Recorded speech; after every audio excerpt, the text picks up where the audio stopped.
Welcome everybody. This is the opening of the contract labor negotiations between the city of Boise and the Boise Police Department union. As usual, when we open public meetings, it would be great if everyone could go around the table and introduce themselves. My name is Courtney Washburn. I'm the chief of staff for the city of Boise. Todd Hanchett with Still Reeves. Ron Lager, Chief of Police. Steve Bond, Treasurer. David Jones, President for Union. Darren Lee, Negotiator. AJ Veens, Negotiator. Thank you. All right. So I wanted to start off. We've had a little bit of sort of back and forth since we met a few weeks ago. In that initial discussion, I think we had a good, productive conversation about the ground rules. And both sides had some proposed changes that we've worked through. And since then, we've reached agreement, I think, on all but one of those items. Yeah. Which is the proposal to set a deadline for the parties going to mediation. So I think for the benefit of the group, I just want to walk through kind of the backdrop for that proposal, just so that everybody's on the same page.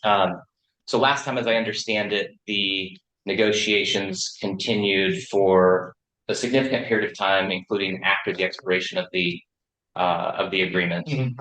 And that as part of the renewal agreement, the city agreed to pay retro back to the expiration date of the prior contract. I think as everyone here will attest and agree, that process was pretty difficult, unpleasant perhaps. And so the proposal that we have is an effort to come up with a system that would help us avoid a situation like that. And the proposal is that we would agree to go to a mediation if the parties can't agree by July 26th. And the July 26th date that we identified was based upon our doing math, but counting days backward from the expiration date to figure out or to approximate how much time both sides would need to obtain the proper approvals, and then to give the city time to implement changes to wage rates and other things that would need to be accounted for. So I understand that the union's position is that you don't want to set a deadline to do that. And but I do think that we both agree that we will do our best to try to reach an agreement sufficiently in advance so that retro does not become an issue, and so that we can get everything in place prior to the expiration of the agreement. So based on that shared interest and common understanding, the city will withdraw its proposal related to the deadline that we had proposed for mediation. But along with that, I want to be really clear that should negotiations continue, that the city will have little or no interest in going through that retro process again. But I think it's just fair to say that at the table, yeah, so that everybody understands and is on the same page. I believe, and I agree, and I appreciate you giving us kind of your backdrop for where that initial proposal came from. I think you'll find that we are on the same page. We've abdicated most of all of our ground rule changes in order to get this agreement done. This is the soonest I think we've ever opened up the contract before. All of this with the goal in mind of getting a contract reached, getting a tentative agreement reached before expiration. I mean, this is one of our main goals. Clearly, it's one of the main goals from the city side. I just didn't believe that mediation cost was helpful. We appreciate the city's willingness to take a look at that. Yeah. So I did prepare a revised draft that eliminates that. It was previously paragraph E in section 4. So. Apologies, I just have one copy for each of us, but No worries. you can, I can just take a look at that. Real quick. I know that, back pay was definitely less than ideal last time, but there were several. Like, aggravating factors that contributed to that last time. I don't know if you're aware, kind of the backstory of how that last negotiations went.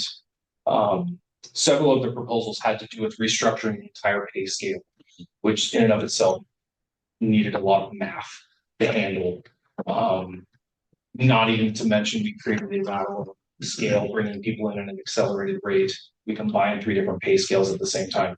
And then we were trying to add back pay. That created, I think, a perfect storm that I don't think anyone would have been able to handle back effectively. That's not going to happen this time. Now, I firmly believe both sides are going to reasonably negotiate. I believe we're not going to. That's why we're starting this early. We're coming together. Our proposals are reasonable and responsible. I don't see any reason why we would hit expiration if both sides are coming together. That being said, if there's some unforeseen circumstance, I don't believe back pay would be nearly as complicated as it was last time. So, just food for thought.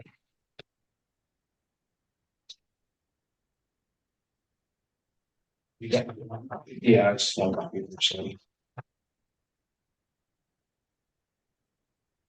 Okay, I just had a question, if I may. Chief Weiner, obviously, you've been at the police department longer than all of us at the table here. Do you ever remember a situation where the union went over an expired contract and was not awarded back pay? I know that there was a lot of discussion on the occasions, but I don't think. Okay. Thank you, sir.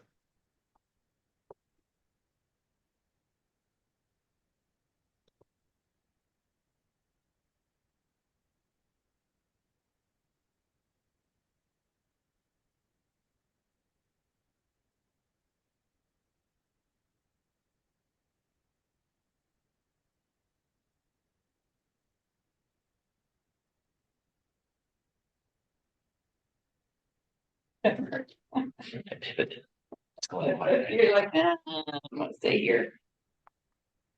Okay.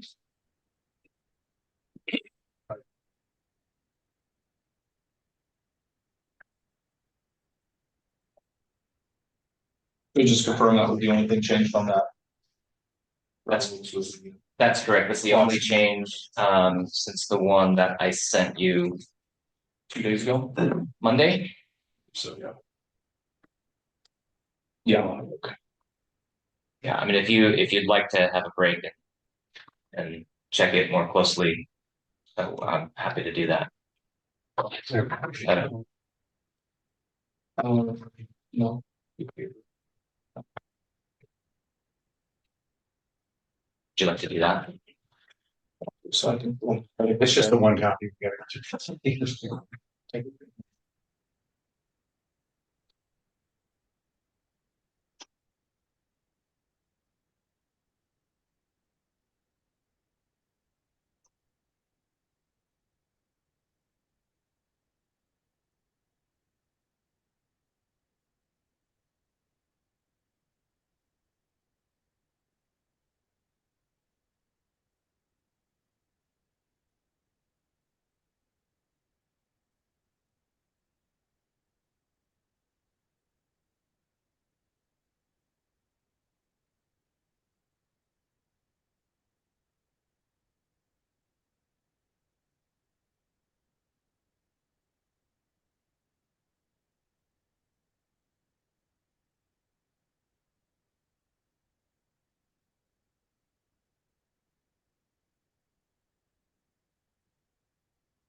I still sent you all of It's fine.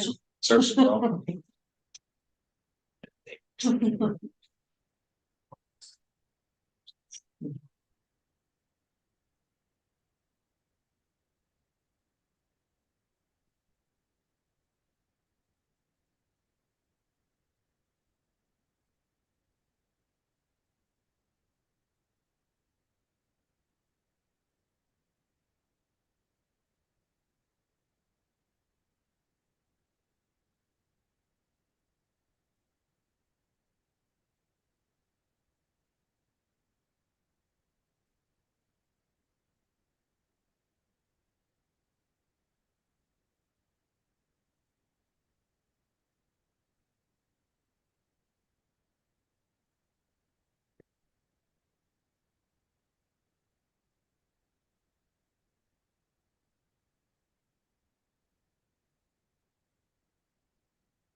Okay.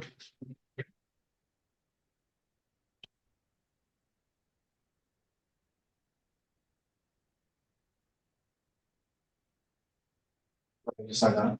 You can either sign that copy or you can sign this copy. I'll sign that.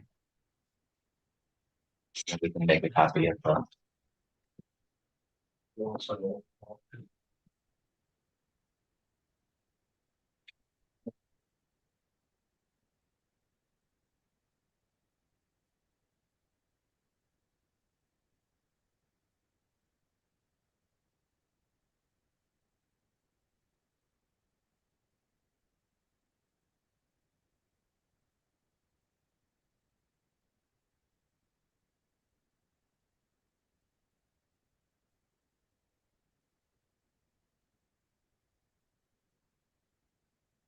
Okay, so we'll just make a copy of that on the break.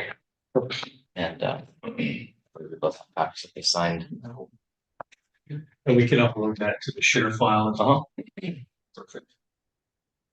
So in terms of any other logistics, the SharePoint is one that is being set up, so we'll have access to that here shortly. I would propose, and I think we talked about this last time, that it worked fairly well for both sides. Yeah. And so we'll plan to use that as well.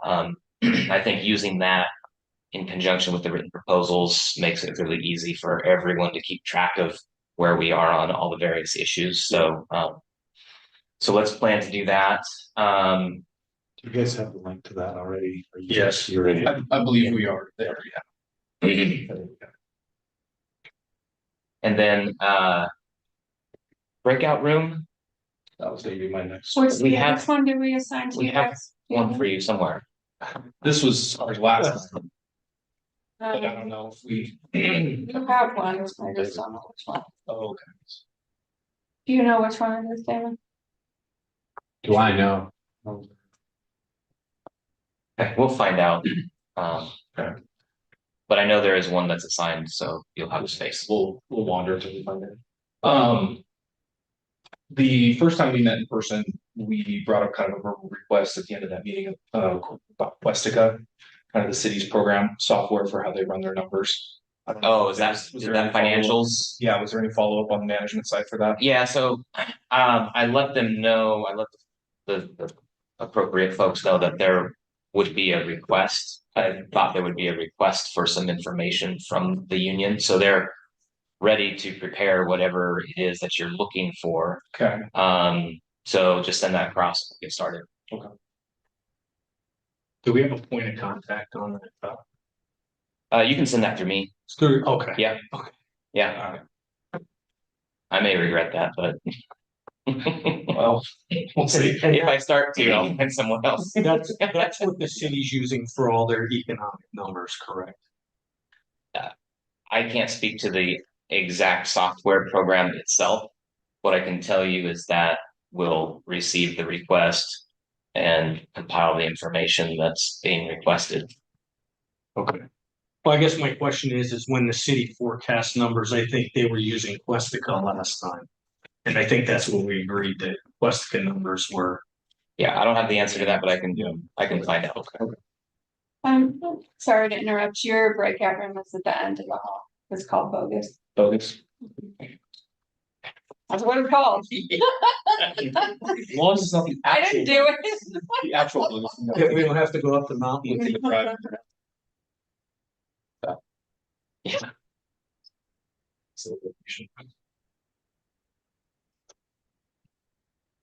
think that's everything I had on my list for any remaining logistics. Do you have anything else? No, I think that was for ours, plus to go with our Okay. kind of question. Yeah, So, I'll get that answered. perfect.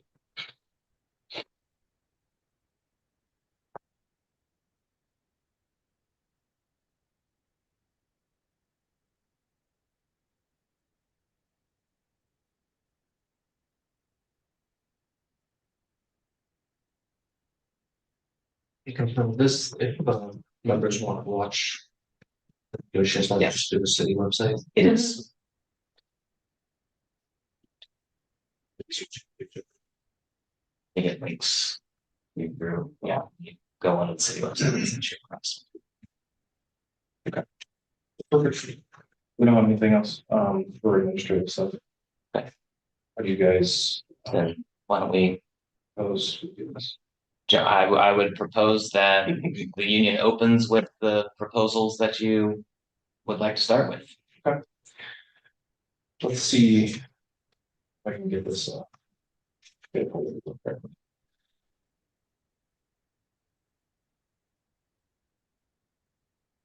I don't know that we didn't print out any paper copies, Todd, because we were totally expecting to go, like last time, just completely digital. So we share them over and everybody can read. Okay. Is that something you wanted, was paper copies as well as the digital copies? Well, let's talk about that. I think, I mean, I tend to use paper alongside of an electronic system because it's easier personally. I like to take notes on the proposals when you're giving them to me and, but we can, I mean, that need not delay us now. Okay. Open with your proposals. Got a pad of paper, I can take notes there. But going forward, we'll make sure we'll have a paper copy. I mean, I think it would be, I think it's helpful, but, I mean, if I'm the only one that. You have the feels that shared way, folder? I think we're still. I just opened it. So I look. It's in my email. It looks like Teresa made it. Yeah, and I'm in Teresa Rogers, CLA Negotiations, CLA shared folder, BPD and union. Correct, okay, yeah. April 11. Yes.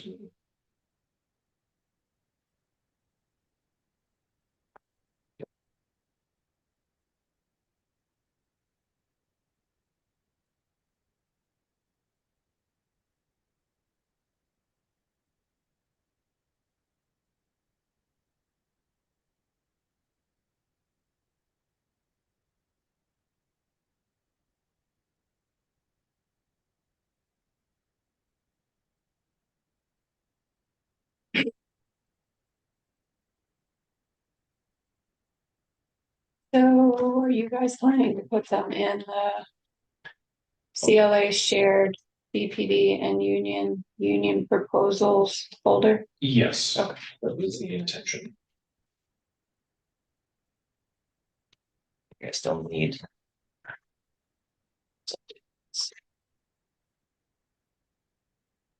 I just want to make sure you can actually get into it. Right.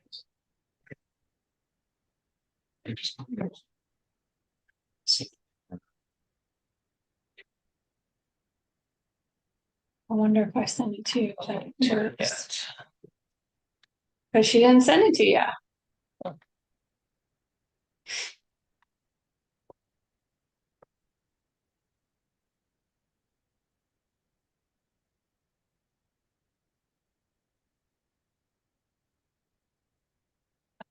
It looks like we're gonna have to do some work to make that. You did? Yeah, I have to see it. Did you send it This morning? yeah. separately from the group? No, I put him in Make sure the you group, but I connect to didn't. Mine was acting further. Yeah. I don't see that. Let me check. It wasn't actually sarcastic. No. Yeah. No, I didn't take it that way, but I was laughing because I could totally see myself. Yeah. Or I might connect and then not. I mean, I didn't tell you to turn the computer on. Yeah. That was where I was at. Yeah.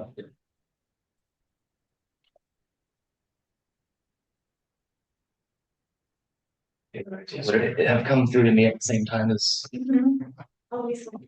me? Was it? You were. Oh. I can check my spam filters.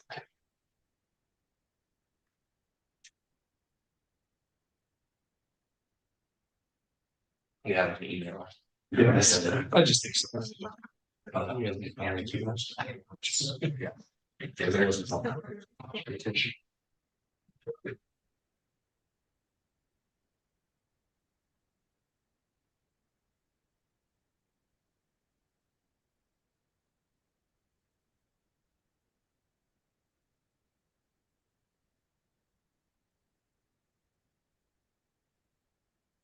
Is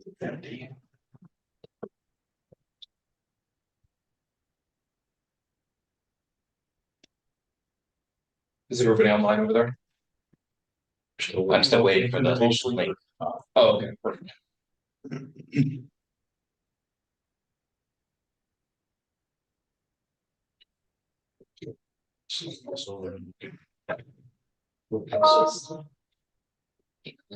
As we speak, so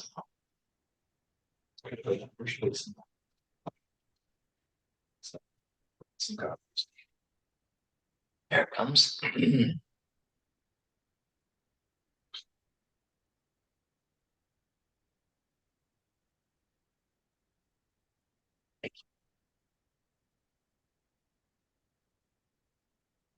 Sure, you can actually get on there.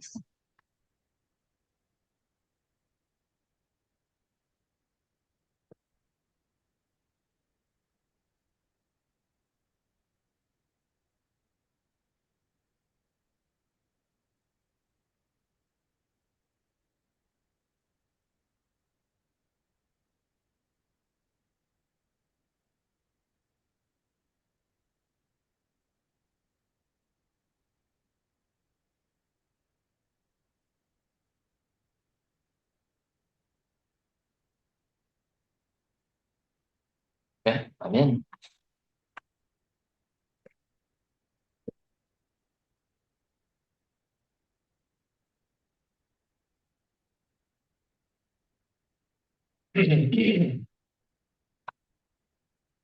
So I've uploaded our first proposal. I don't know if you guys see it or not. These are gonna have letters in front of them. Letters are simply just for my weird organizational issues in my laptop. It's okay.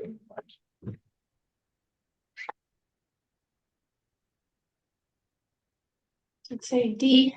Yeah.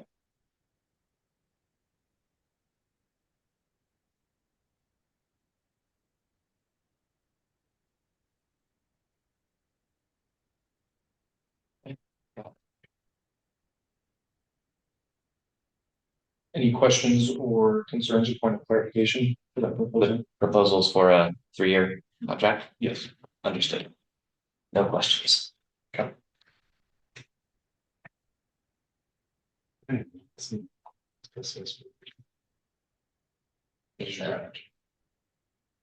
union folder. I had to refresh it since he. Oh, it's in that folder.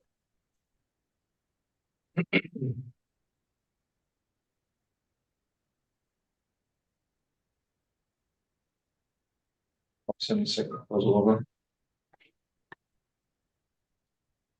You get it? Okay, yeah, go ahead.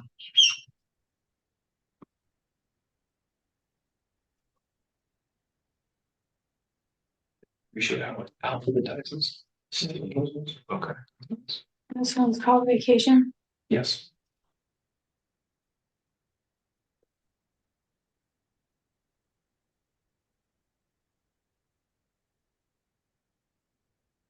Would you mind, for the record, just going over the substance of these?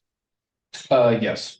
The first proposal that we placed in the folder was concerning contract length. We are proposing a 3-year contract. And the second proposal that was just dropped is concerning vacation caps, raising the caps for our vacation.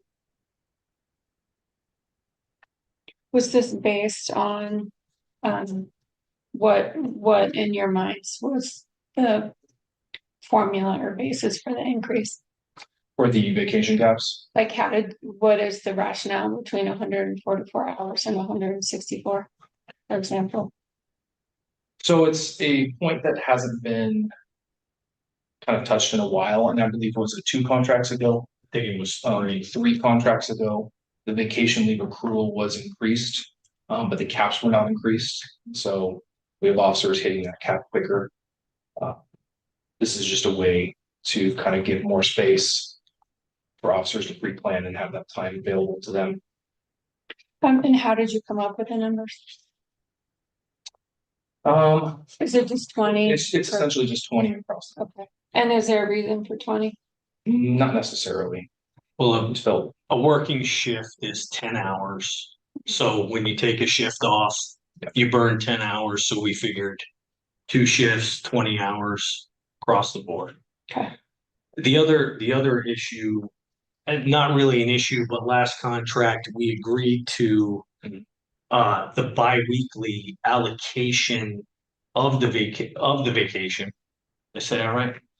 The biweekly allocation instead of per month in order to help the city with the biweekly pay. And that's kind of what the niche is causing some of the issues with people hitting their max balance and not realizing it because that 8 point whatever or 9 point whatever allocation per month is kind of throwing them off kilter of, and a vacation is a use it or lose it. There's no buyback on vacation. Help me understand, why the biweekly is a challenge compared to the monthly. So we were explaining last negotiations, Todd, that would make it easier for the city and however they calculate our pay.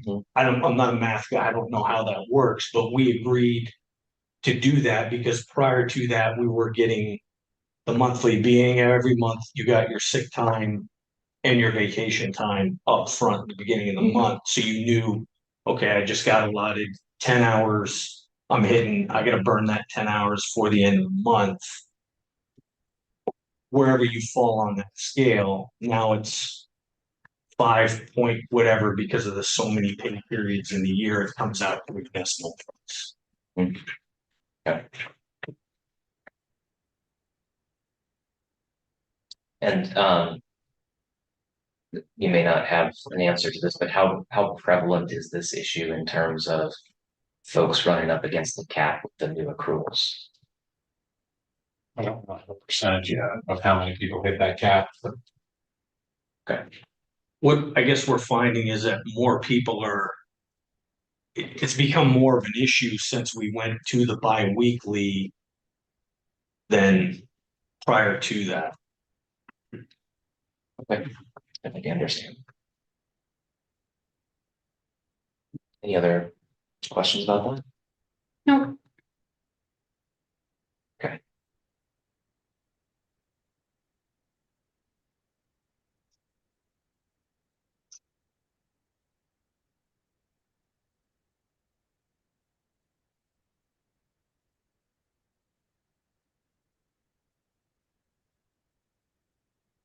this one is going to be called. I titled it paycheck adjustment, but it's an administrative change, moving one of the pre-existing benefits, proposing to have that be placed on a different paycheck throughout the calendar year. Which benefit? So a uniform allowance is given twice a year. We're proposing that the second uniform allowance allotment be moved from the October check to the September check. What we're finding is that that October check is the comp buy down check. And there's a large amount that some officers make on that check from getting bought down. And so the tax on that paycheck is so high that officers are not even seeing that uniform allowance essentially. Now, we understand that it all comes out as a wash eventually in the end, but that has been an observation by several officers is that they would prefer to see that kind of spread out throughout the year. So you can specifically see your uniform allowance, see your major equipment purchase and have your comp. Do you care if it's September or that it's just not October? That it's not October. Okay. We're not married to September. I'm not trying to trick you. I'm Oh, just good. like, if HR comes back and they're like, Yeah, we want, Yep. November. September is not- okay, Right, yeah, we're not stuck on. all right, okay, as long as it's not October. But April works. Yes, yes.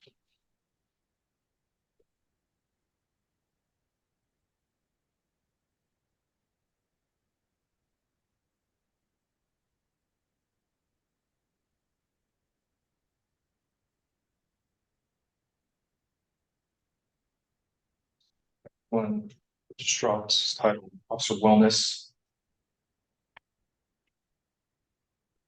And this is essentially, it's a proposal that the union is making concerning officer wellness, the ability for officers to maintain a certain fitness standard, healthy.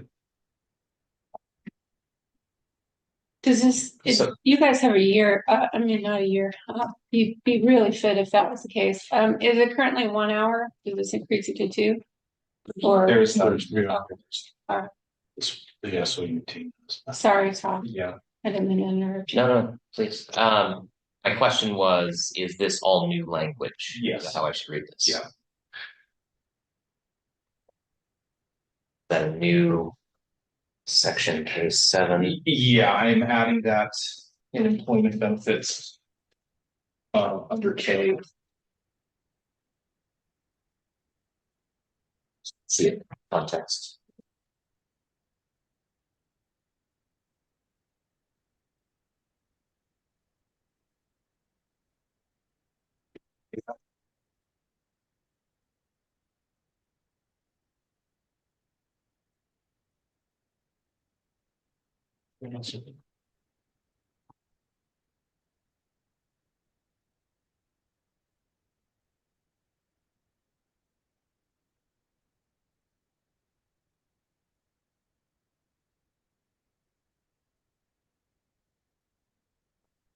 I.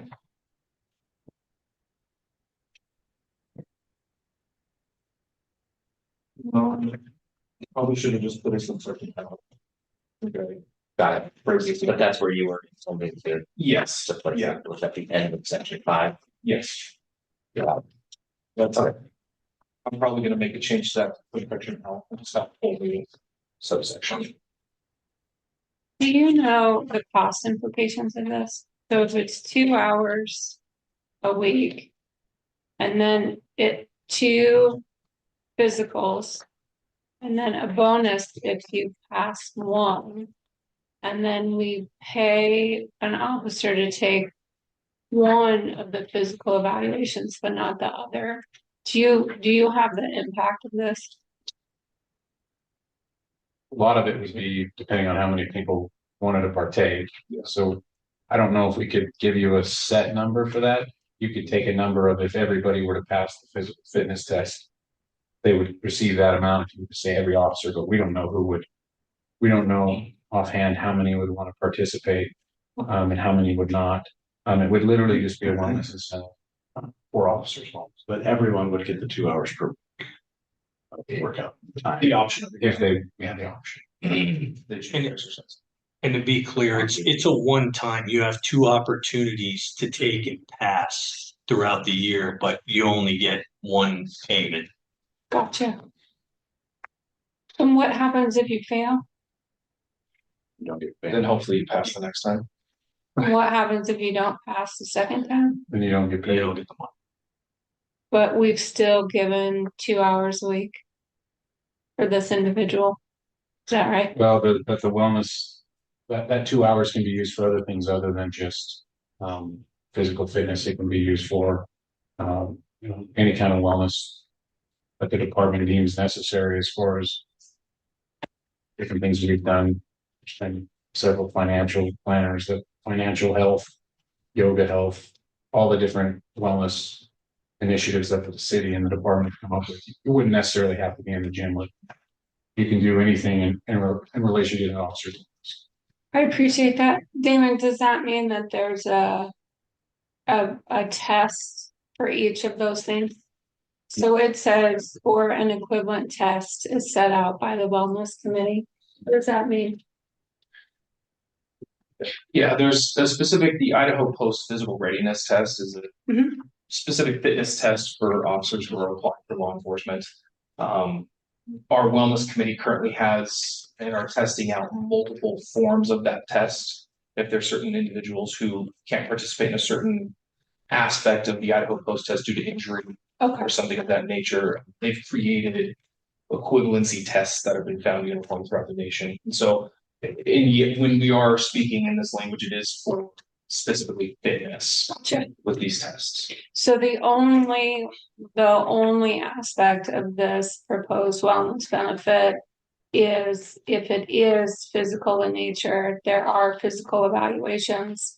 If those 2 hours go to something else, as Damon just went over, there's no test, there's no completion. There's no, I would say there's no evaluation in the sense of having to pass something and receiving compensation for it. I would say the end of the first paragraph in the second one where this time is coordinated between the union member and their immediate supervisor. We're not just gonna let people just freelance. There will be some form of understanding and accountability that's occurring there. Do we have systems in place to test those other aspects? No. Okay. And what would the system of accountability be? I would say the coordination between the union member and their immediate supervisor for what these hours are gonna look like, where they're going to occur, Okay. and how that's going to impact the overall efficacy of the other teams trying to coordinate at the same time. I think what I'm missing is the definition of the other wellness programs and where the accountability is for those. Okay, Like if I just read this and it was all physical based, I could track it, but it's the other aspects where I don't see accountability or a definition of wellness program. So I know in other contracts we've done, those programs have been spelled out. okay. I don't know who defines wellness program in this proposal.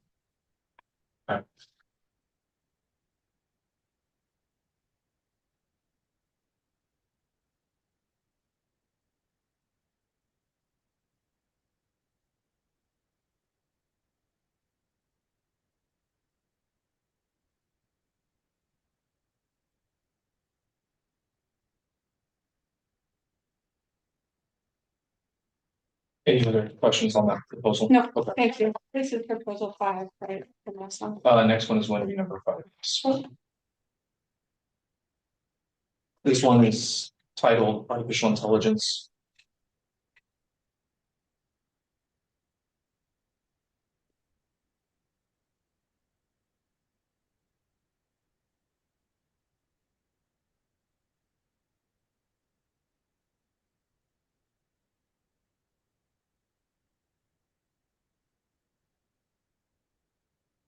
Are you aware that I don't know the answer to this question. Are we doing any of this now? Or is this? I do not believe we are. This Okay. is simply, the union.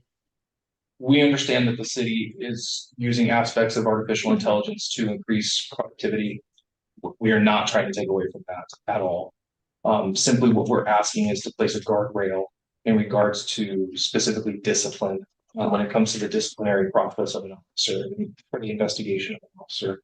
We just don't want that to be precipitated by some type of AI generated system.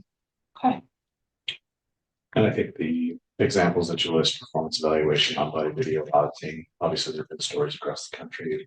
The CLA PD uses AI to comb through all the on-body video and search for certain words. Because I have so much. So if you use the F word, for instance, it'll come through all the body cam videos and flag every time an officer or someone uses the F word. It can be used to investigate. There's multiple companies that are approaching administrations and selling algorithms, machine learning that comb through your own body and stuff like that.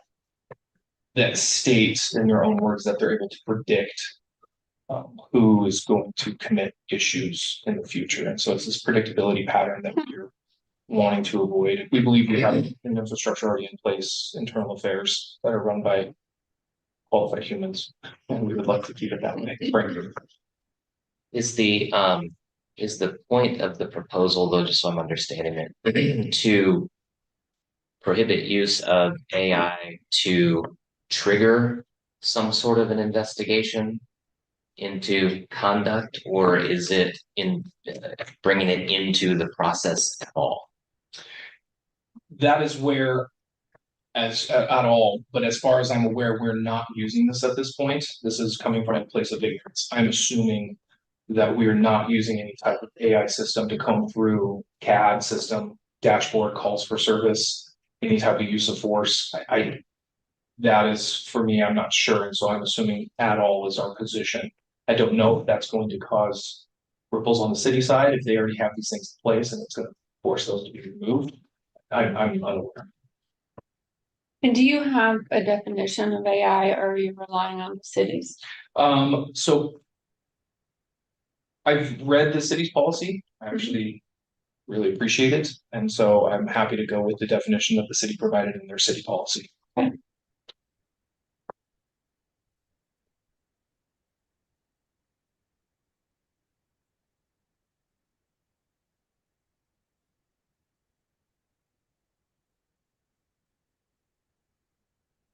Any other questions? No. Right. Next, non-economic proposal is. This one's called. Shift times. Oh, I got a frowny face. Literally. You can't open it? Like this. Like seriously. Oh.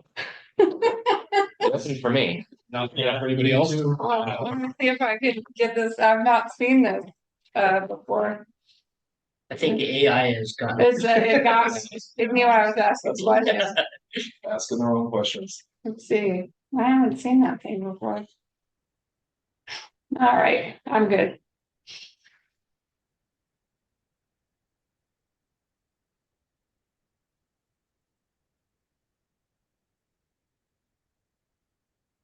Do you wanna walk us through this one? In a nutshell, this is simply asking for a definition change of what we would consider a swing shift and a night shift by changing the times for that, opening these windows a little bit. In essence, So your swing shift will start in time for 10 a.m. from 10 on, yeah. Mhm. Night From shift 10 is to 5 p.m. or 17 you know, hours. pulling nights back from 6 to 5. What's the purpose of this proposal? Shift differentials paid. Damon, you wanna talk about this one a little bit? Well, no, we're trying to adjust the times. We're trying to add a benefit that you're working later and you're not with your family, and we're trying to, because our shifts are 10 hours, so you start at 10, you're not getting home until like. So we're trying to adjust the times on that. It also gives the patrol captain a little more flexibility when it comes to moving teams and shifts. More experienced officers will feel more inclined to work on shifts that have that pay incentive. So you're not necessarily loaded on your night shift with a bunch of new officers. More experienced officers might be willing to hang on better shifts if they can get the differential pay. So we don't have such a defined strata between our patrol teams. Have we looked at all the financial impact if shifts were to remain exactly as they are today? How much extra cost with this provision?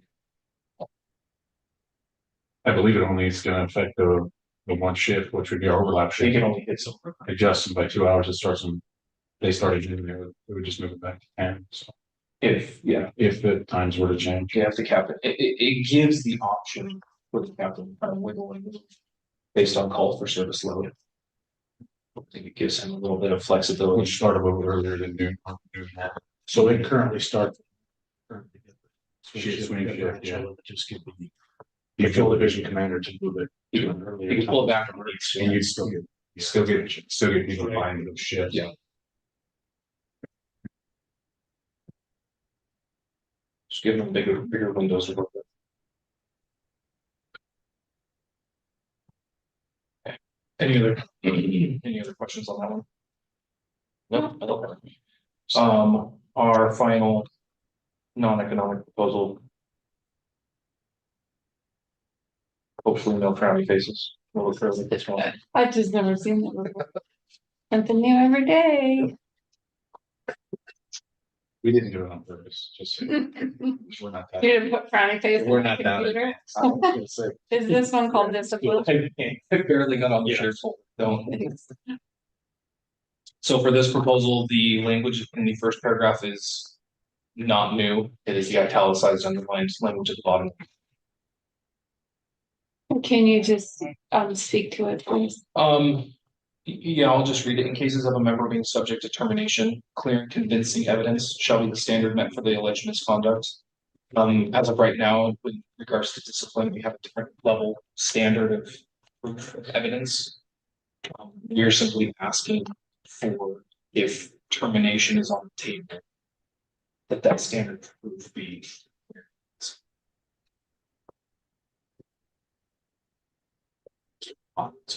Yes, correct, yes. What did you just say, Chief?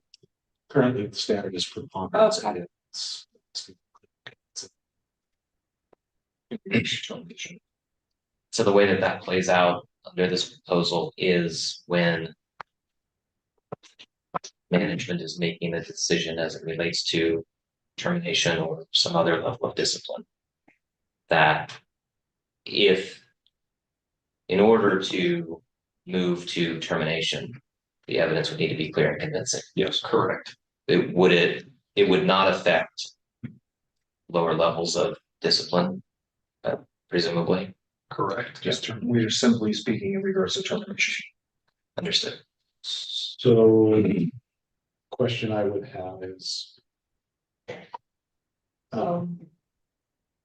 This says being subject to termination, so anything in the category that could lead to termination, would it be the higher standard for that, or is it only when the city's going to move for termination, they have to have clear and convincing evidence? In other words, I don't want to muddy the waters down below. Can we make it clear that it's just when we're considering termination necessary on the category? Yeah, we're not talking about the category, we're talking about when the decisions are made to terminate, that's what you have to. Yeah, and we can specify that language and to really ensure that do. that makes sense.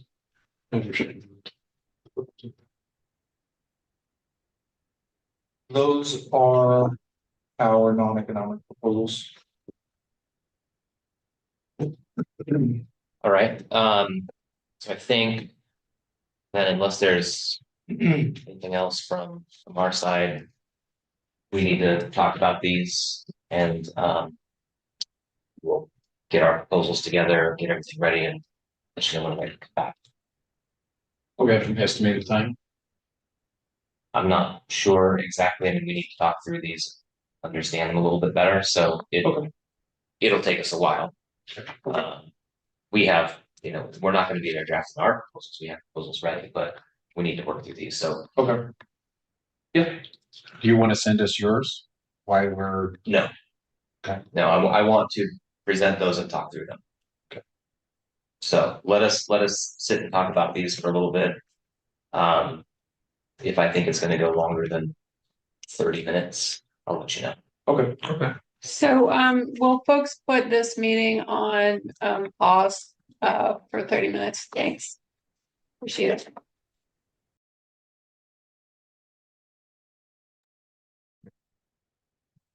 He was created by action. Thank you. He was created by AI. He's not real.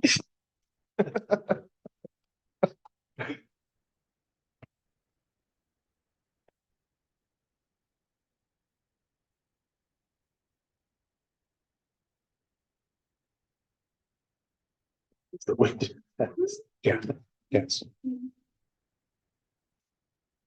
Okay.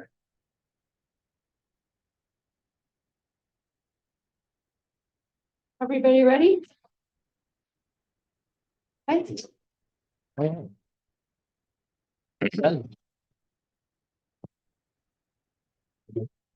Cool. Yep. Okay. All right. Thanks for the time there to work through these things.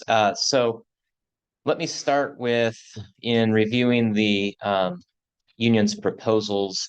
Our conclusion was that proposals C, I, and O, those all have economic effect And so we'd like to table those right now, and we'll address those as we get into the economics, because it'll be part of the bigger picture.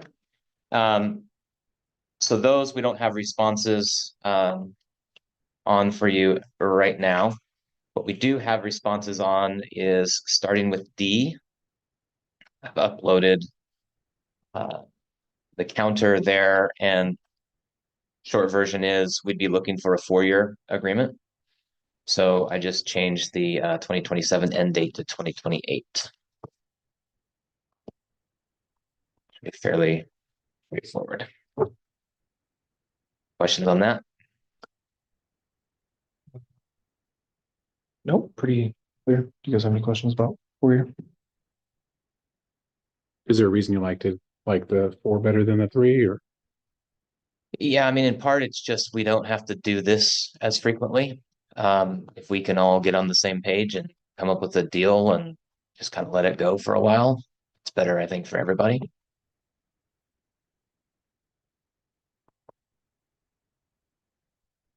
Okay. Okay.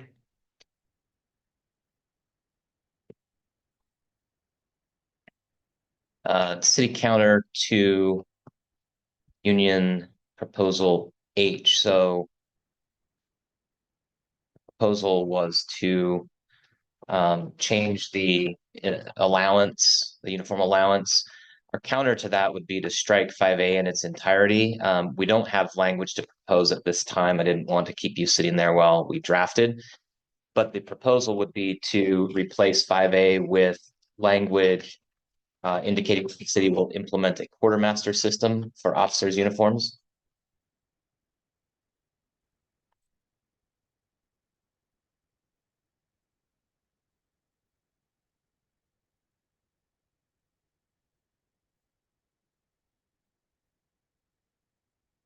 And you, and you said there's no specific language at this time. Not at this time. Okay.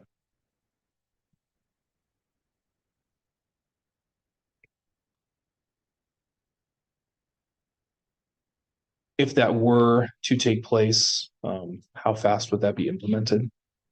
Do we know? Is there already like an infrastructure for that ready, or is that something that we would need to roll in? We would need to roll in, So like a phase out period or something like that? probably. So I have a question. Is somebody working on that right now, chief? Is there like a plan in place, somebody working to do that, or? It's not a project in place, but we discussed it on a number of occasions. Direction. So we have some concepts and some ideas, and we have the new halftime person working in the supply area. So the infrastructure is moving that direction. I think we would have the capacity to, but we don't have a project launch. Okay, okay.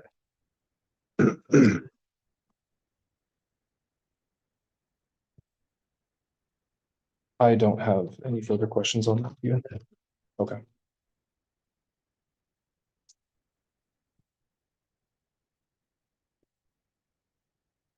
Okay, so I've just uploaded the city's response to K on artificial intelligence. And the response there is from the city is to reject that proposal. The thing that I think from the city's standpoint that we're looking at is AI is just something that's too new for us to understand yet at this point, and to take it off the table entirely doesn't make sense. That's not to say that any projects are underway, but we don't want to foreclose the possibility there could be a valuable tool developed at some point down the road that we would want to look at and potentially implement. So that's the reason why we're rejecting that proposal. Are there current plans at this time to implement any of the existing businesses that are out there right now that are petitioning departments to bring these algorithms in? We don't have anything in place with any companies at this point. Would there be any flavor for wording that would indicate mutually agreed upon if programs are implemented for discipline purposes? Like we could sit down as a union and the command staff and discuss, you know, a future thing that could be, you know, that we would agree upon using it or not agree upon using it. I think there would certainly be openness to a conversation around it. You know, it's so new right now that it's really hard to know. We just think Right. that might be the best way to go because we understand what you're saying, that there could be some great program, but right now it's kind of all over the place. And so we would ask that rather than just totally nixing it, if it is something we want to implement, that we could put some wording in there to at least mutually agree upon using it. Yeah, I don't think we are open to language that would say we would have to mutually agree upon it. I think we can agree that we would be willing to, and I'm speaking out of turn, I haven't had this conversation, Sure. but I think we could talk about language that would say we will have a conversation about it as this progresses. But I don't think we're in a position to say to come formally to mutually agreeing to any tool at any point down the road. So in other words, That's an ability that I think we need to reserve. Situation for anything that relates to AI, we could agree that we would do a meeting. Yeah, we have numerous places in our contract that require mutual agreement on schedule changes. We can agree on things. We would just ask that this would be one that we could just add some language on any future artificial intelligence used in a disciplinary fashion. We would talk, you know, mutually agree on it, just like kind of what I'm asking. The problem with a meet and confer is it's a confer, but it's then we have discussion, but ultimately it's the department's say, and we don't have any, our members don't have any protection when it comes to that. So ultimately, if the department decides that's the route they want to go, we don't have any protection in that aspect. Anything as it relates to policy, not only that, but we also don't have a Bill of Rights for police officers in the state of Idaho. We don't have those added protections. So any protections that we do have, Todd, are related to our contract, which is why we try to get these things in here. Because at the end of the day, policy changes come up a lot. Yeah, and we have discussion, but at the end of the day, I mean, we have our input, but it's not a foregone conclusion that, you know, the city or the department is going to agree with us. right. And I think we can both agree that there's, you brought up some stories of problems with it. And so if the union had problems with something that you may not know about, I think that's why that mutual agreement part would be important. Because there may be information that we have that you're not aware of. So there are protections in the agreement. They don't speak to AI necessarily, but there are protections related to discipline and termination. So I just want to be clear across the table that it's not as if there are no protections here. We would still have to follow the city would still have to follow the same process. Right. With respect to any discipline or termination for any item that that involved AI in any way. And that's not something that we're interested in building into the contract.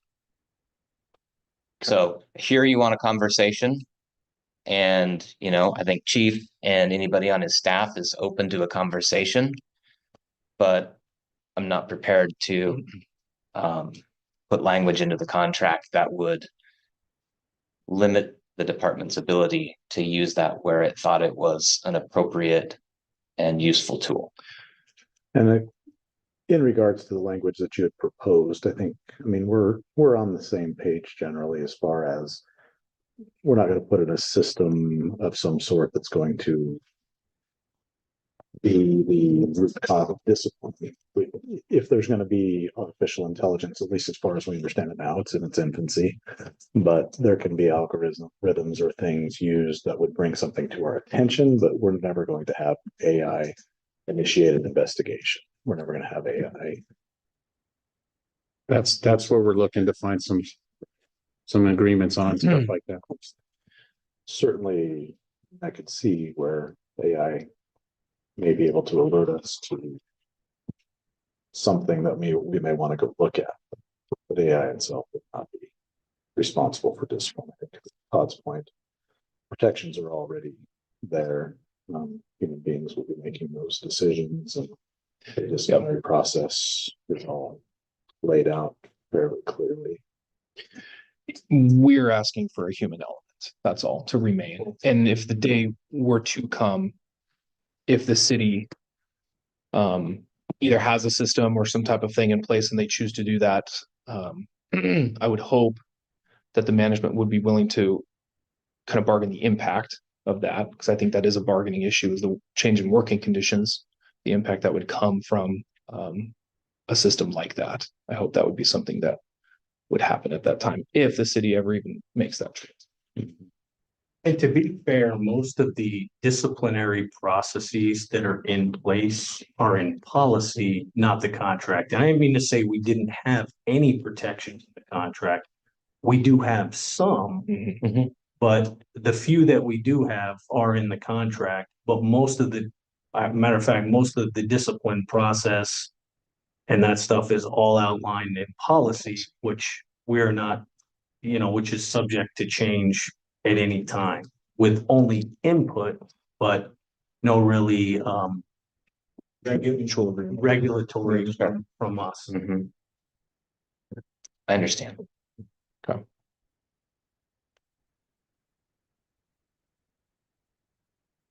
Okay, anything further on that for the time being? Nope. Okay. Just so we're clear, we went ahead and for ones that we're rejecting, so the record is clear. That's why I'm uploading one that just says reject. You're just putting them all back in for counter. Yeah, just so that way it's all, That makes we sense. have our paper trail. Yeah.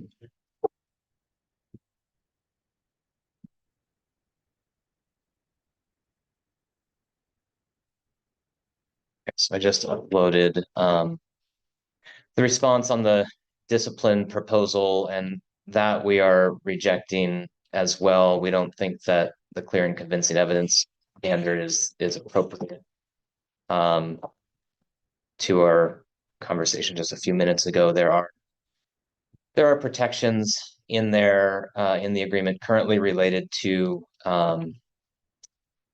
discipline and termination, and a process that members have if they wish to dispute. And there's a standard that the department has to establish if we go through that process, which an arbitrator decides. So from our standpoint, that's sufficient protections for membership. I don't think that we've had any issues.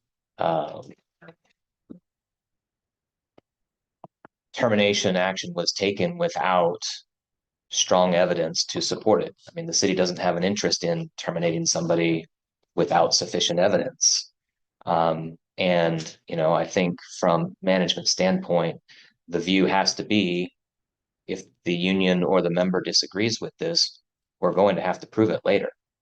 And so it may not be articulated in the contract as management will have in their heads at the time a clear and convincing standard, but they know they better be able to articulate it clearly and convince the arbitrator, hearings officer or arbitrator, that they had evidence to support it. So we don't think there's an issue there that needs to be resolved.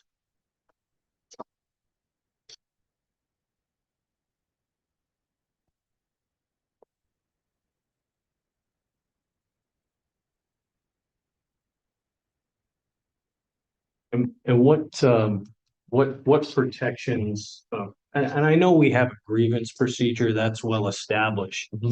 But if you're not familiar, that's a pretty long and arduous process, especially if you use the union side of that. Even if you use the city side of it, still can be quite lengthy when you're dealing with attorneys, court dockets, calendars, hearing officers, those types of things. Yep.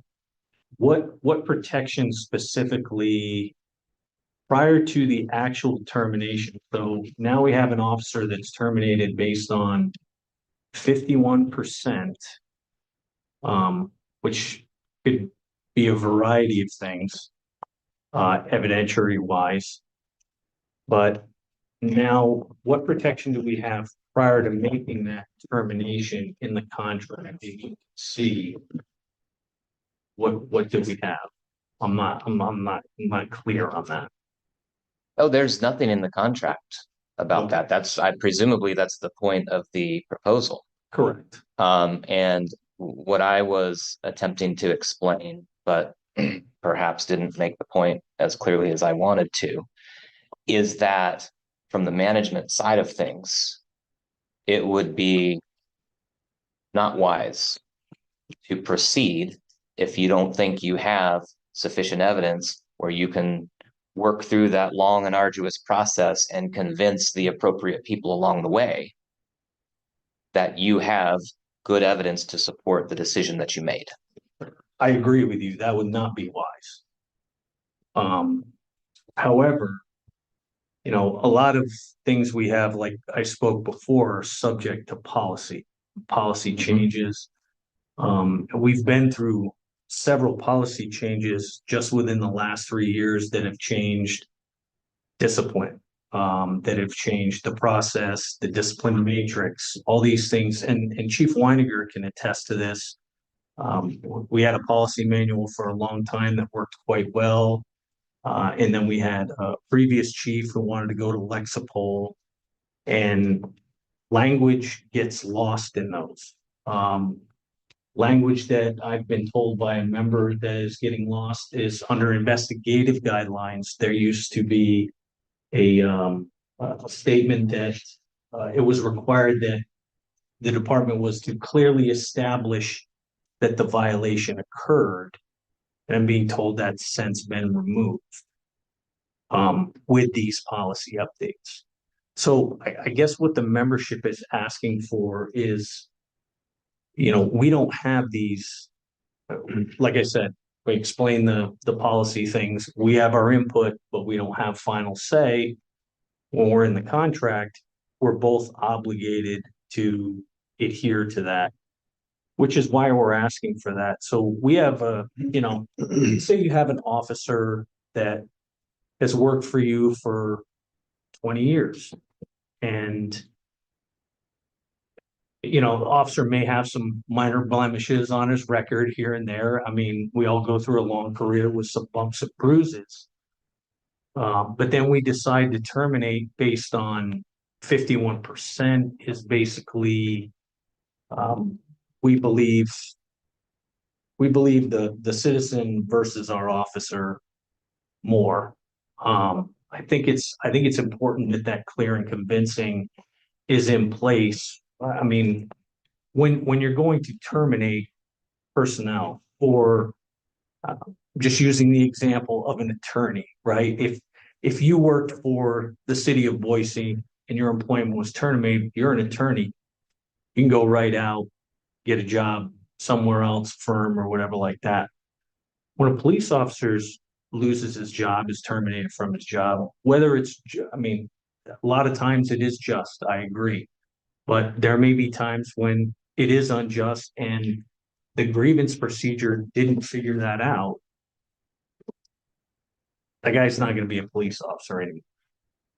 So we're just asking that the city clearly establish through clear and convincing evidence that in fact that did happen to that officer, or that officer did do that, and he's now terminated. So Can I ask a question? If you know, are there other agencies or jurisdictions or, you know, contracts in place that use clear and convincing as the standard of proof for a termination? Or is this, because my thought is, and I don't know the answer, is that the preponderance of the evidence has been the standard kind of across the country that has been used, but I'm not aware. Are there other contracts that use this language? I don't know at this time, but I could definitely find you some and bring them to the table next time. 2 points real quick. The reason I think to kind of answer that question, that's why we're looking for contract languages. We don't necessarily have statutory protections here.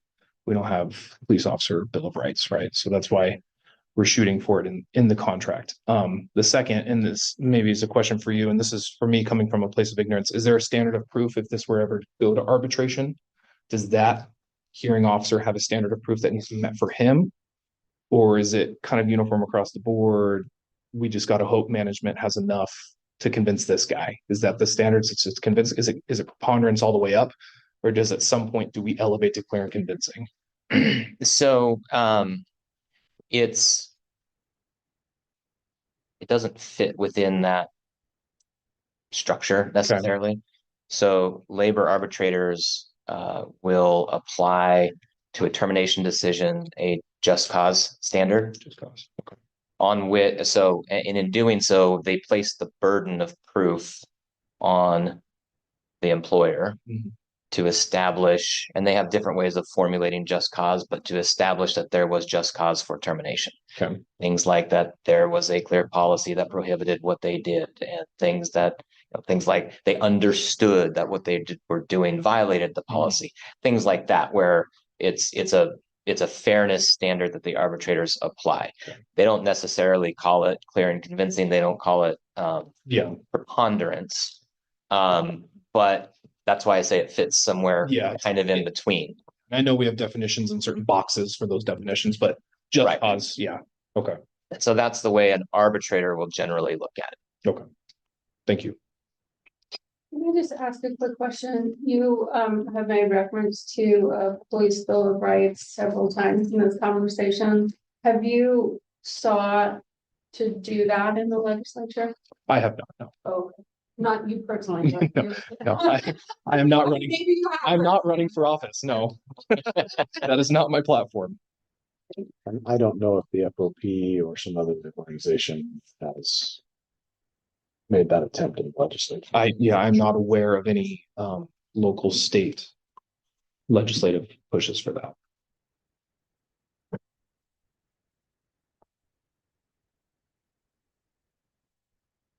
All right, shall we move on? I'm good. Do you have anything? Okay. Okay, so we'll move to the non-economic proposals that we have for you. And so let me start with first. So what you're going to see as we work through these, there's some of these should go pretty quickly. So for example, proposal 1 is just to, it refers to composite hourly pay and is to align it with the language we currently have in the existing MOU.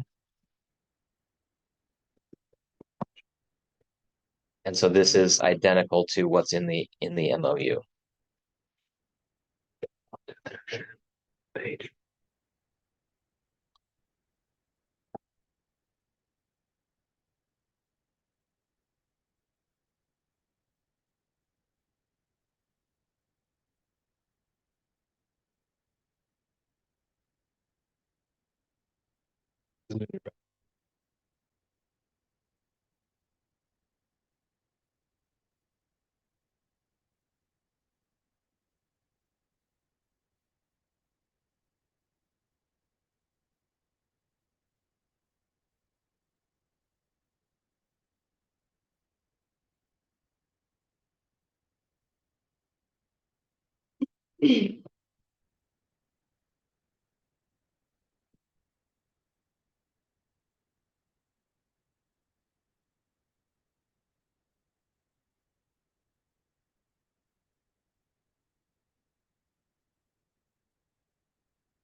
And just to be clear, we're talking about the MOU dated 27 April 2023. That's correct. It you'll see it on the top of the second page of that MOU. Yes.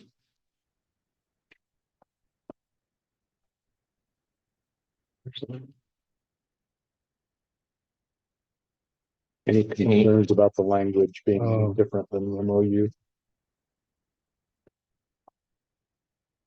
think it reads the exact same, does it not? It does. Yeah. It should. So any other questions on that proposal? No.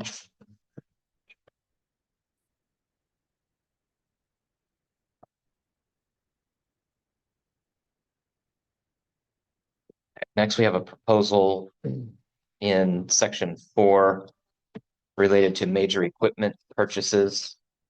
And the proposal there would insert the words up to a total of $350. And it would require receipts to be provided for major equipment purchases that the member wishes to have reimbursed.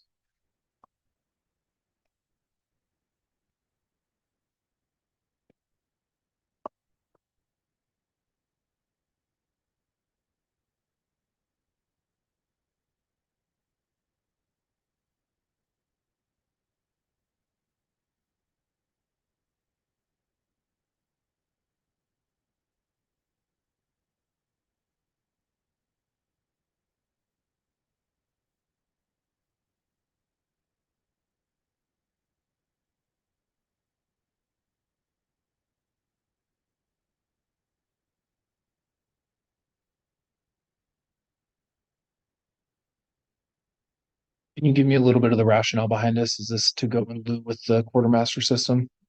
Or what's the thought process behind this? It would be similar to that, I guess, to ensure that money that the city is giving to officers for equipment, just to ensure that that is what it's used for. It's used for the furtherance of their duties as a police officer, and it gives them the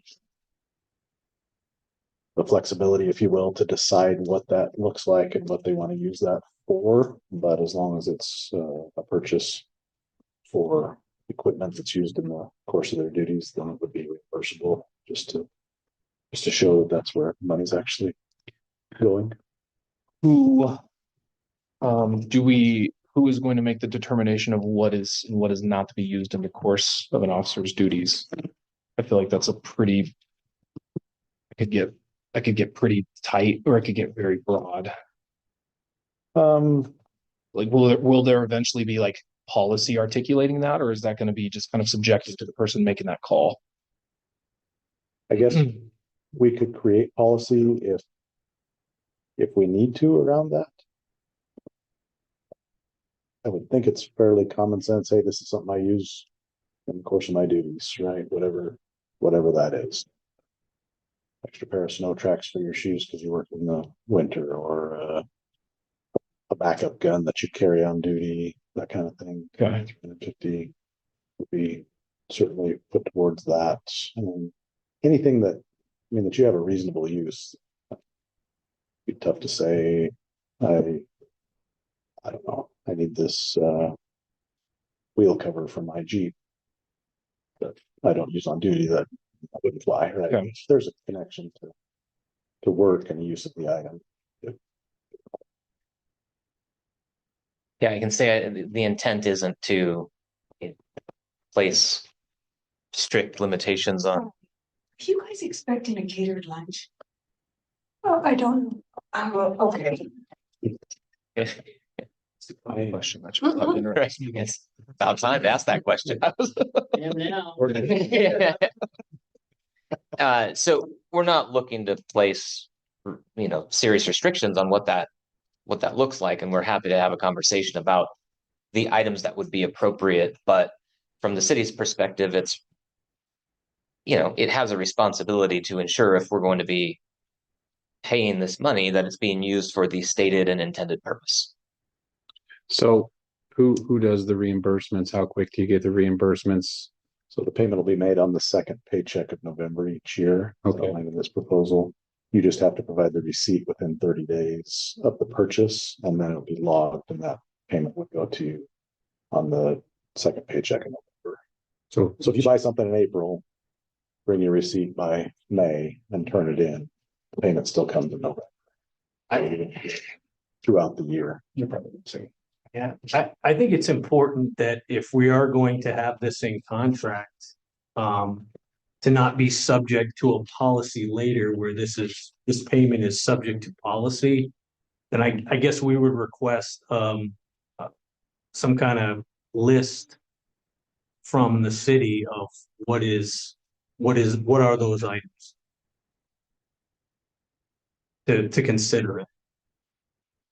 Sure, we can have a conversation about that. Okay.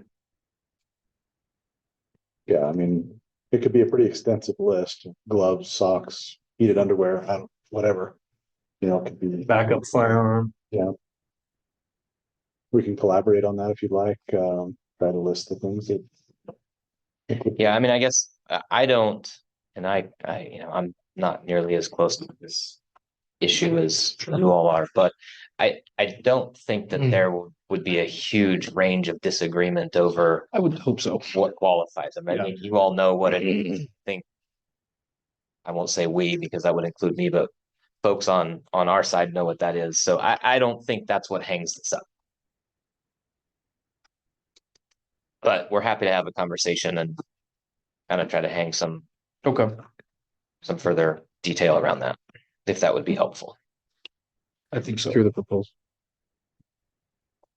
Okay. We could all agree, deer rifle, maybe not. Use on duty, but compact handgun. You could.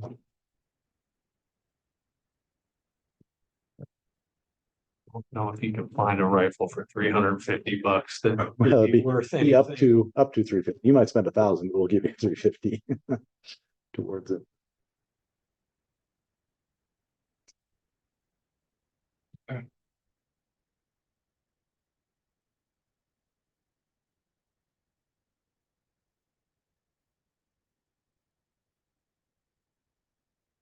Any other questions on that one? No, I'm. You have anything? Okay, then we will move on to our next proposal.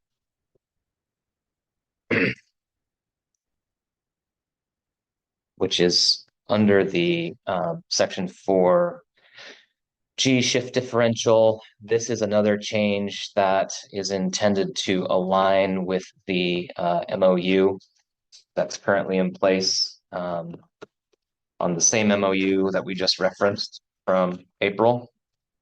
And it's in the subsequent paragraph to the one that we just looked at. And it's identical to the revision makes this language identical to what's in the MOU.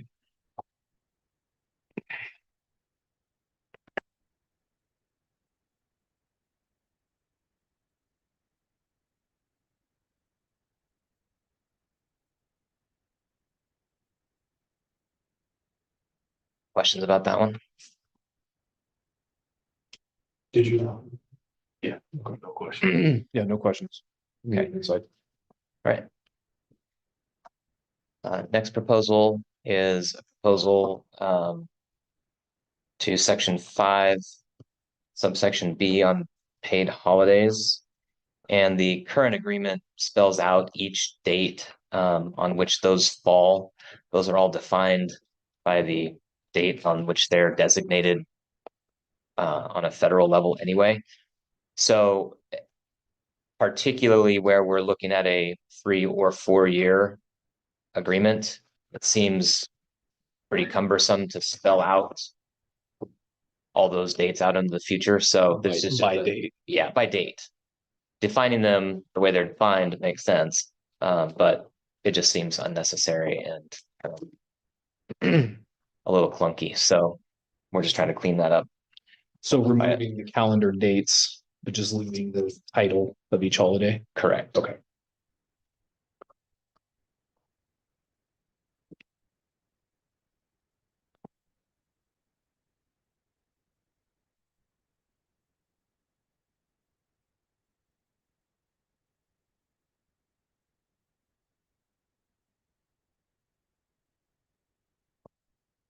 Okay.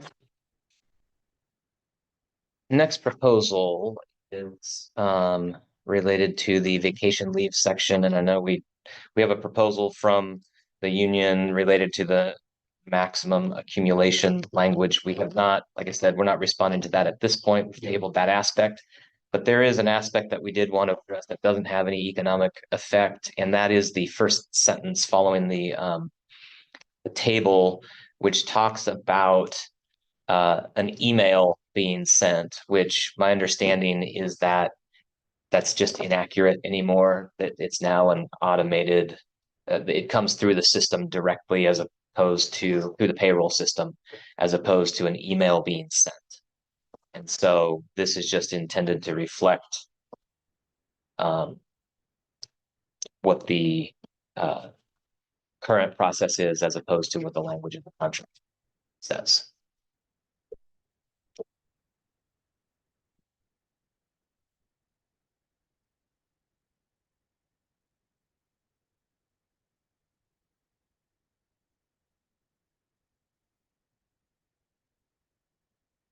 Do we have an automatic notification system, timesheet keeping system? Doesn't work. I don't think it's. I know they're struggling with that and. Yeah. I don't think doesn't work currently. My understanding would be that, and somebody can correct me if I'm wrong, I'm just speaking generally, but Yeah. with your payroll system, the payroll stubs that are provided in the system show current accrual every pay period.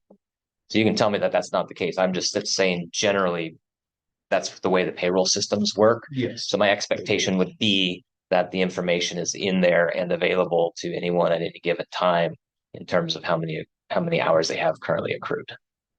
Yeah, that's true. You can get on there and just see them. Yeah. Right. Yeah.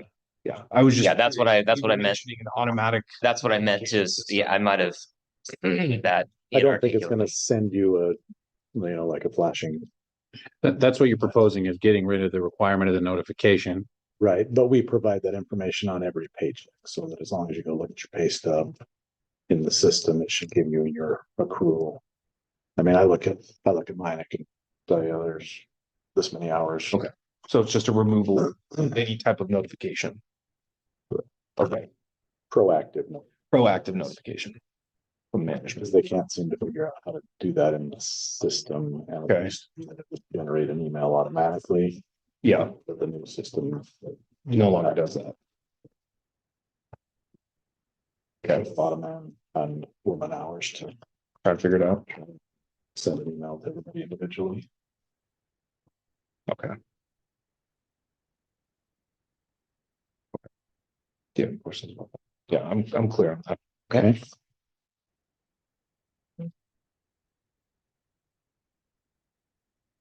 Our next proposal relates to section 6, subsection G, and it would replace term firearms with non-lethal force and de-escalation. And the new language as proposed would read mandatory non-lethal force and de-escalation training will be provided by the department.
What's if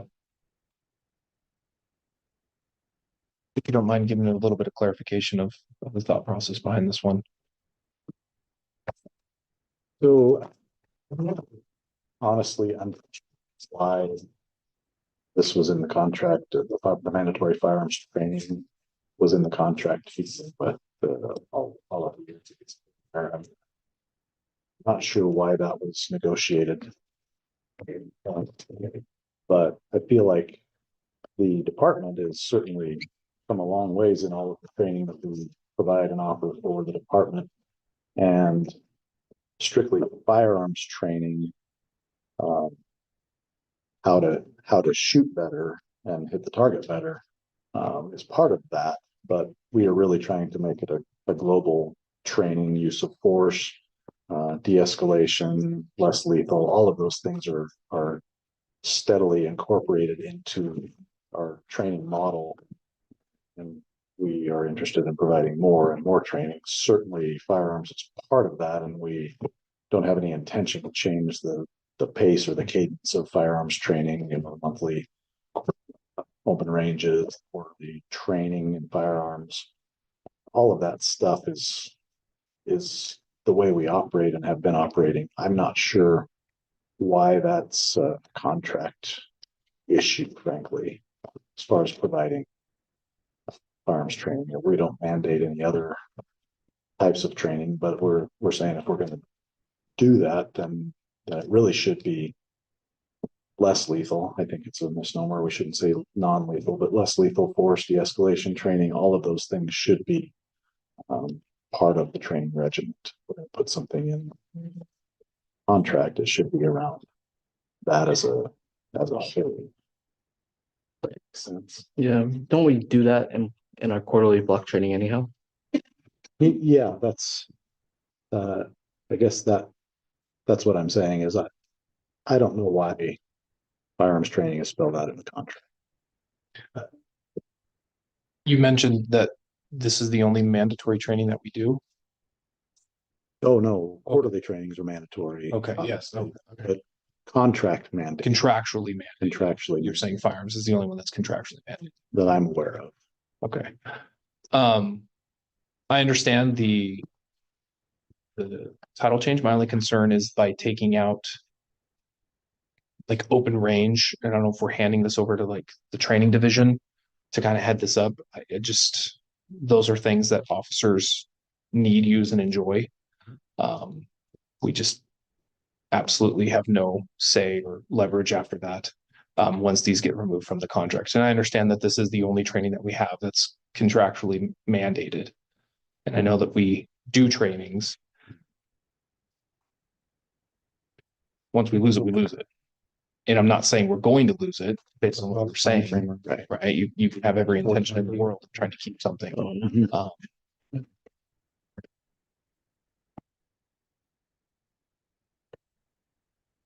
That it almost, I mean, yeah, because we just did less lethal de-escalation training this last block or current block training right now with taser and stuff, right?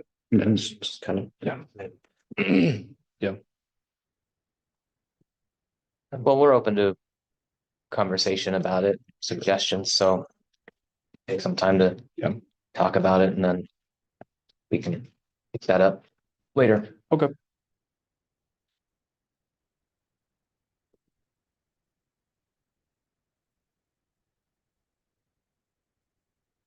One we have for you is this is another cleanup in section 6 sub E, working out of classification. There's just a section in there that has a time frame attached to it, and so we just want to remove that from the contract because that's old language that's no longer in effect.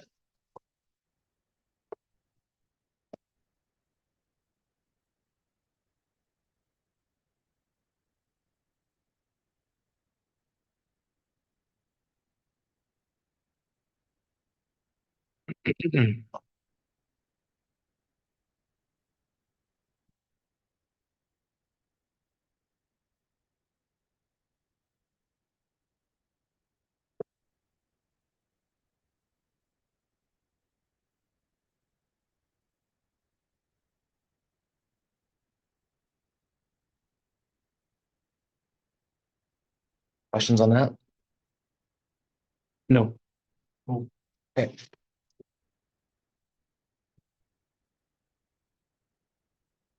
Next up is a proposal related to the grievance process. AJ, it's like you read my mind. And the nature of that grievance process is cumbersome and time consuming and inefficient. And so what we have is a proposal for you that is intended to streamline. Are you there? Where did it go? It popped up a few, so I was just trying to find it. Just trying to find it in the shirt. Oh, it's 10. Oh, because it's Oh. 10. Yeah, sorry, there we go. Life was so easy when it's numerical. When we were in the single digits. So in this one, it's involved, and you'll want to the language that we've struck is considerable. But let me just tell you sort of in broad strokes what it does. Like we just talked about, the process is involved. It takes a long time. It doesn't reach a resolution nearly as quickly as I think anybody would like to see that happen. I mean, it's complicated enough that it requires a flow chart, if that tells you anything about the grievance process. And so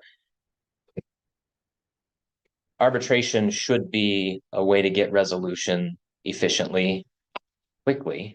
And so the proposal that we have is intended to do that by removing the hearing officer step. And that's the primary change. There was one other timeline. I think I'm remembering correctly. Maybe we can change it. The other timelines remain the same. But if you take out that hearing officer part of the process, things could move a lot more quickly to the arbitrator. And you could get the matter there, you could get the matter heard, and you could get the matter decided. So that's the intent behind the proposal. We think it would be to everyone's benefit to have a more streamlined approach. So that's our proposal, you know, take a look at it. There's a lot there. Basically cutting out the hearing, but in a nutshell, Essentially. cutting out the hearing and Yeah. going from denial to arbitration. Right. Right. And what I can't recall, and I apologize, and I don't want to sit here and read through it, but I don't think we've moved any of the timelines. They all seemed relatively appropriate in terms of how long the member or the union has to bring the grievance forward, how long until it's decided, how long after decision to advance it to the next step. I think those are all, I mean, we can talk about those, but those are all, they seem about right. Yeah. But it's our effort to try to streamline that. Okay.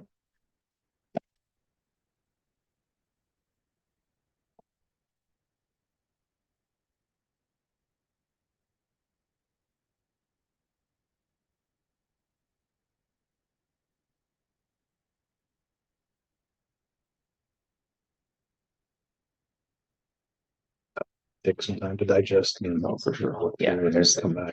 Yeah, we don't have any questions right here. Okay.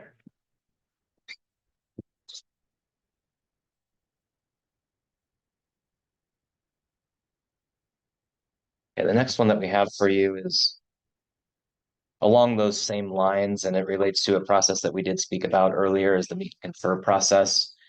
And we have a proposal that would, again, try to streamline that piece of it. 30 days. The proposal is to change the time frame from 30 days to 14 days. 30 days is a long time just to leave something out there. And so if it's something that we can get together and discuss sooner than that, I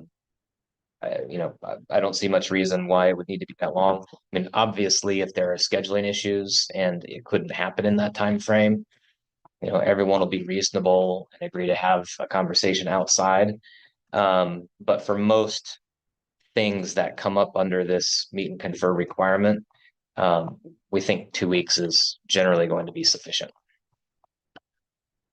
is most stuff handled within 2 weeks, or is most stuff getting pushed to like 28, 29, 30 days? Just in your experience. I think there's a little of both. We've had some that have taken that whole 30 days, Yeah. but I think by and large, it takes a couple weeks. Most stuff is done relatively quick. It's just a matter of getting it on the calendar and then getting together. So, Okay. No other questions? Okay.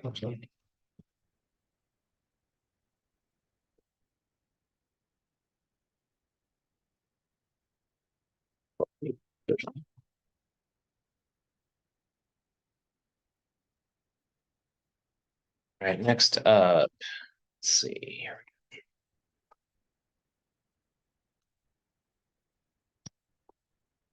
And the next proposal is related to section 9, civil service rules, specifically subsection 3, which is the promotional process. And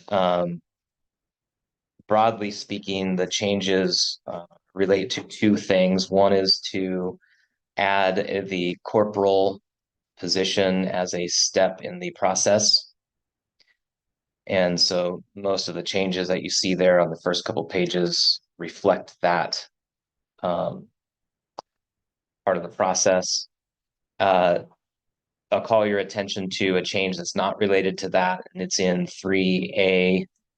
It's current, I don't know why the sub I is lined out, but I'll check on that. But the addition of a sentence that says any officer who has successfully completed the probationary period who has prior supervisory experience with another law enforcement agency is eligible to test for sergeant.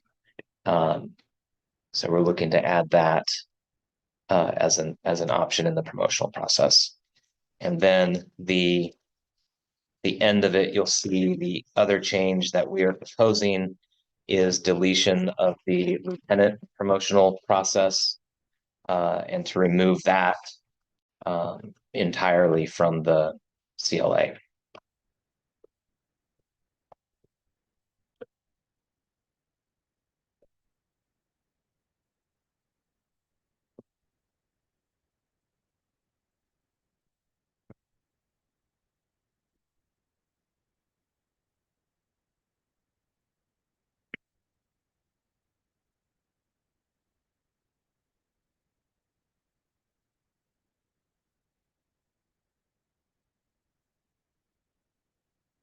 Questions? Nope. Nope. Okay. No questions.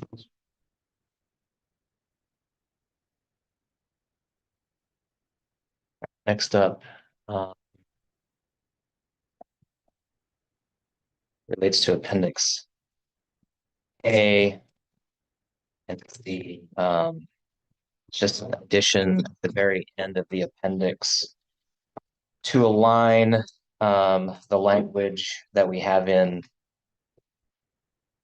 PO1 and bring the PO position in line.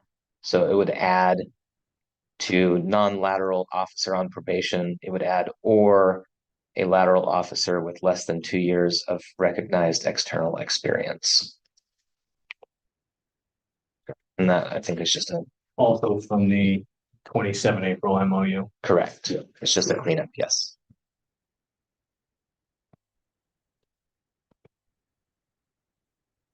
Any questions? Nope. All right. Next one.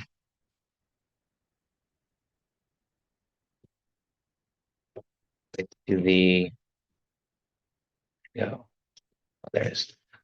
Relates to the wellness incentive plans section of section 5. And again, this is just another one of those cleanups related to timing issues where there's old language in there that expired. And we have new language that we operate under. And so it's no longer necessary.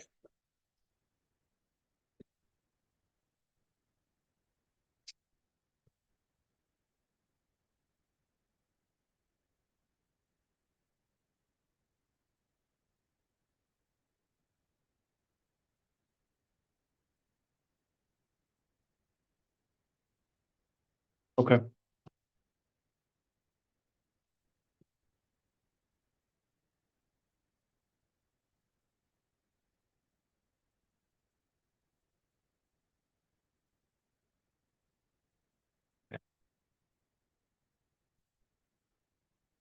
Just lose my window.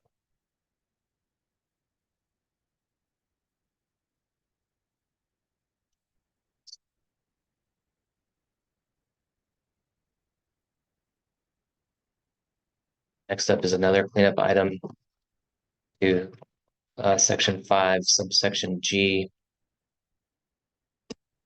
And this is another place where we have old language and we have a new provision in place that controls. And so this is just reflecting that cleanup as well. Okay. Another cleanup for you is related to workers' comp, and it's just the fact that we have workers' comp spelled incorrectly. So since this is our chance to make changes, Let's do it. we're gonna make them. Let's do it.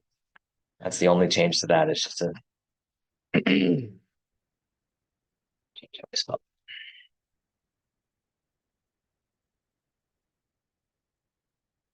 And final non-economic item. We have sending now. This is in section 6, subsection D, related to shifts and shift changes. We've struck TED and inserted training division to go along with just the, I guess, newer parlance. And then we've also added the school resource officer unit to the choice between 5/8 and 4/10.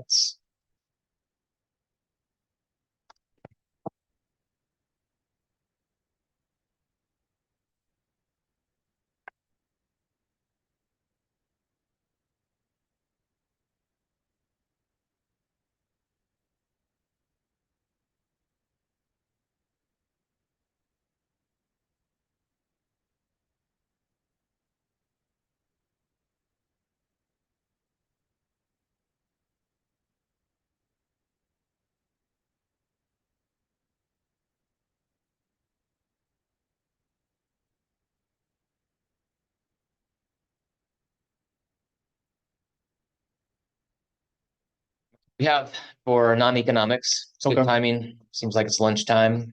You guys can review those. Yep. Get back to us. We'd appreciate that. I think we'll spend some time talking about the major equipment item, just to kind of keep that discussion moving. Okay. Use our time effectively. 12:17. So when do you want to come back, or maybe you just should we target an hour? I need a little bit longer for lunch and discussion. Let's do 1:30. That gives us an hour and 15. Okay, Good with 1:30. 1:30. sounds good. Shoot 1:30. All right, see 1:30, or just let us know if the timing needs to change at all. Okay. Thank you. What's that catered lunch they were talking about? I don't know.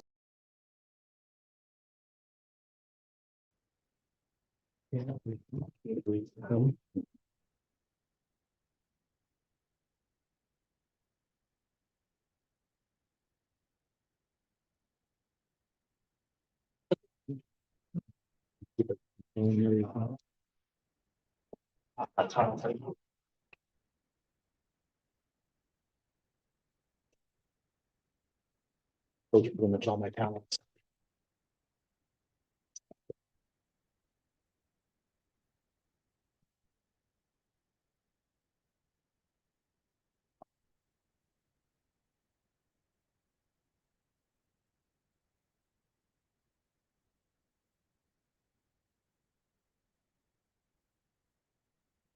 Yep. Okay. Just one preliminary thing before you dive into your responses. it was brought to my attention that our proposal on the shift changes was somewhat, I'll say, inartfully drafted. So over the break, I reworked it to try to get to the issue that we are trying to address.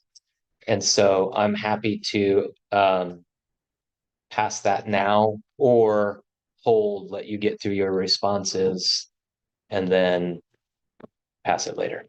Which proposal number was that? Number 17. Last one that we passed. You're saying that wasn't worded as intended. Correct. Okay. Primarily, I just don't want you to go through a response to what we had because If it's didn't- now changing. it didn't capture, accurately what we had intended to.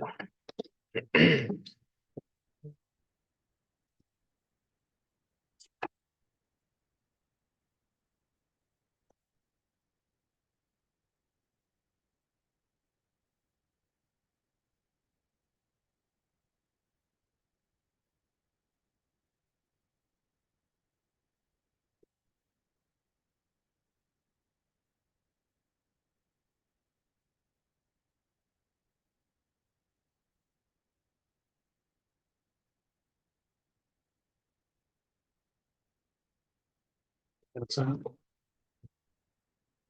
um, You know what? You guys actually mind proposing them that might affect how we Sure. how we Yep, proceed? do that. Okay. So, let me get to it.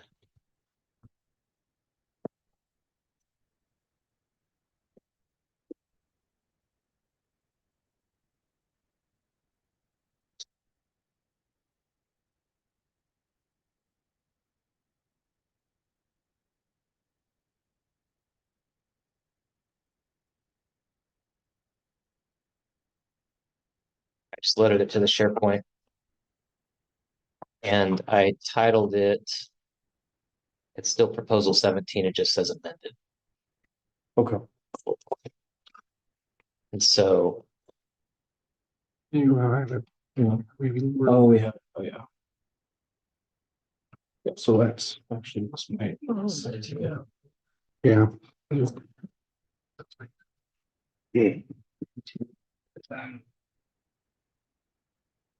Hmm. might have to refresh.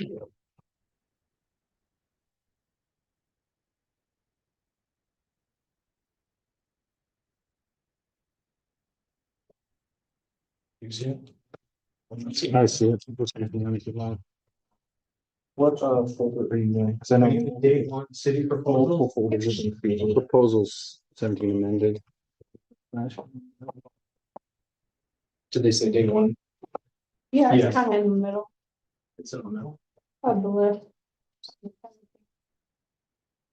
Number 16, proposal 17 amendment.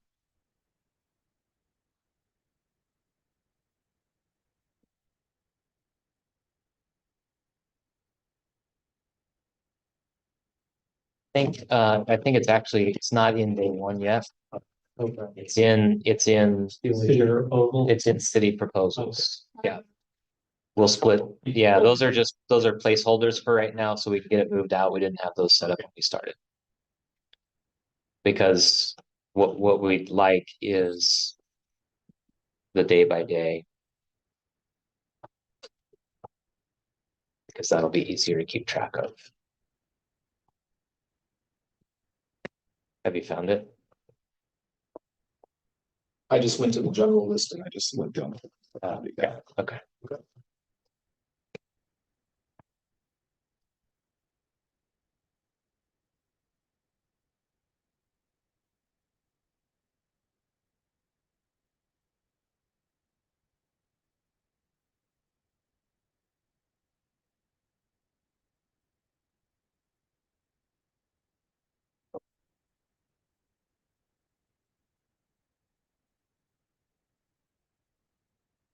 For members watching, would you mind? If I read that or somebody else read that? Oh, sure. I could read Yeah, it. no, I'll present it. It's our Okay. proposal, so I'll present it appropriately. So this proposal, it remains the same in terms of the change from TED to training division in the first sentence. And then we've added a sentence at the end of subsection 3 that reads, notwithstanding the foregoing, school resource officer units shall work a 5 8 hour per day work week.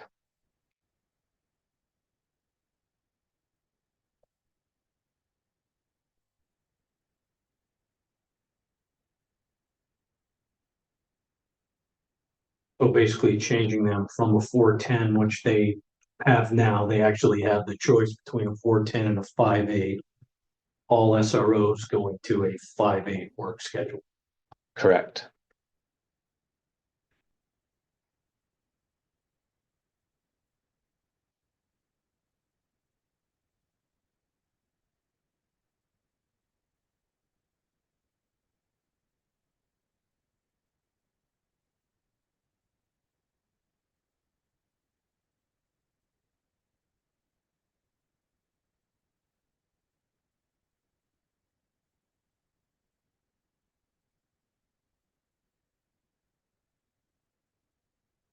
Okay, for our side.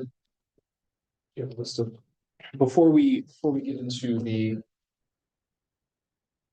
our counter proposals, there are some things that we would request from the city. There's a few things that we are probably going to need leading up to economic proposals. It's assumed that you guys are going to be wanting approximations for those numbers, and we want to make sure that we're giving you accurate numbers. We want to be in at least the same ballpark. So if it would be possible for you guys to get us the current fringe rate, either of 2024 or 20, possible, and our current FTEs that we have in this department, we'll be able to get closer than what we would be able to without that. You just want sworn. Yeah. FTEs. More specifically, you're looking for Sergeants and below. Sergeants and below, yes. Oh, you,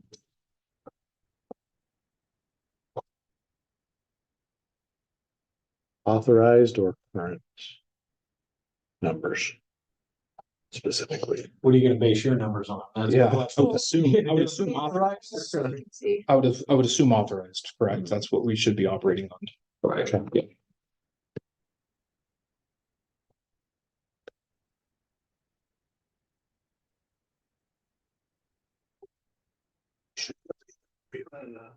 Pretty easily. We'll look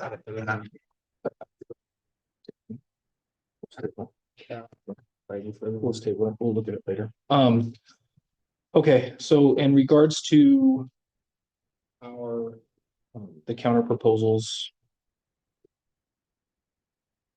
we will ship over inside of union proposals.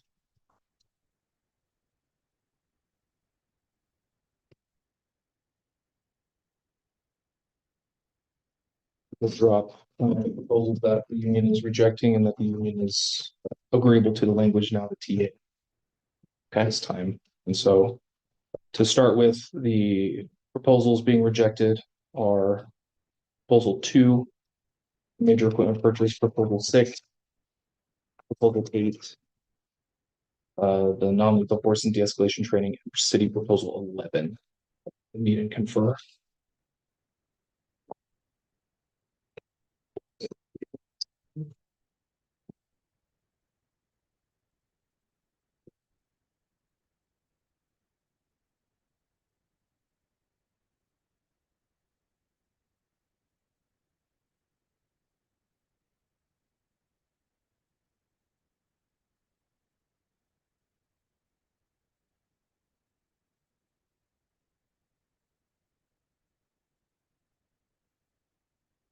So I mean, I see that we had, we had some conversations around the various considerations in proposal 2, some discussion about proposal 8. 11, we talked a little bit. Help me understand what the objection is to 6. Paid holidays. Right, wasn't that our proposal just to remove the specific dates? So I guess our objection to that proposal is even in a 4-year contract, it's extra words, right? It's just typing the actual date in there. But there are definitions for holidays which can be switched with. They're in there for a reason because they're on the day when they actually occur, not the observed date. So that's why they are in the contracting current form, because there are observed dates, but then there are actual dates.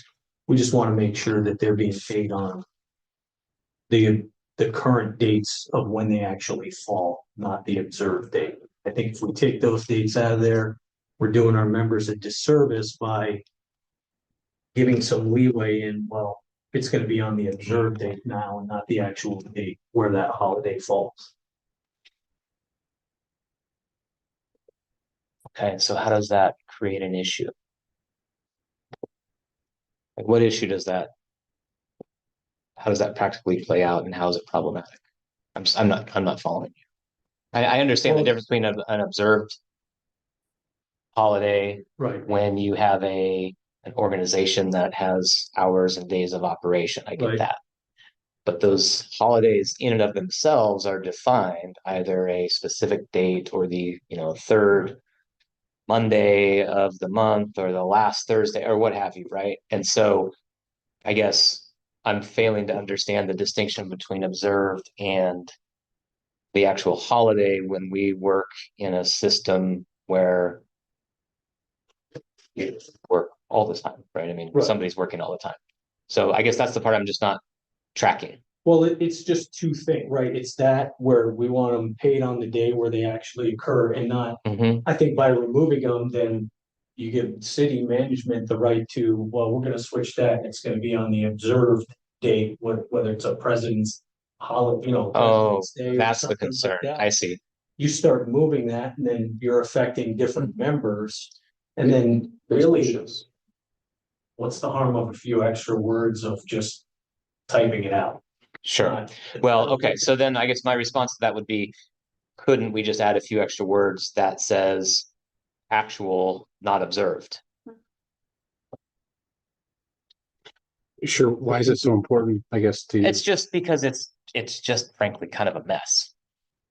And, I'm looking at this contract. There's actually, when we get to the end of this, I would like to work with you on some formatting just to make the whole thing easier to work through and read. And there are sections in it where, you've got a 1, 2, and then a C, right? It's just, there's a number of things that I think everyone would benefit from having a cleaner contract. And this is just one of those items.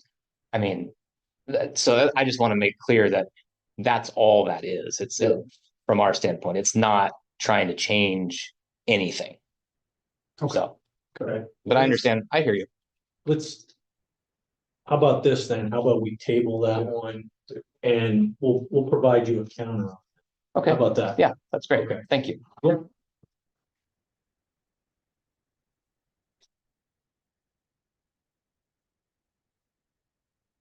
I'm going to go in the drop proposal of rejected proposals. I'm going to remove city proposal 6. Sure.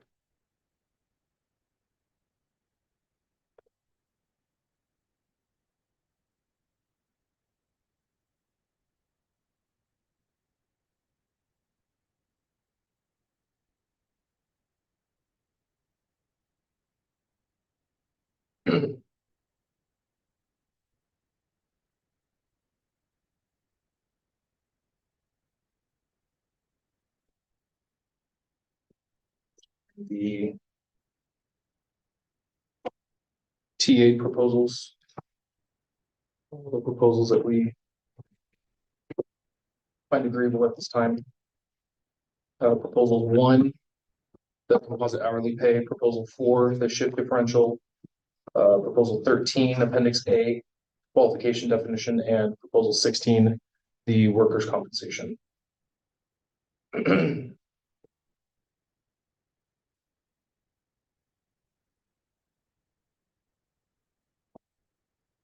Okay, thank you for that.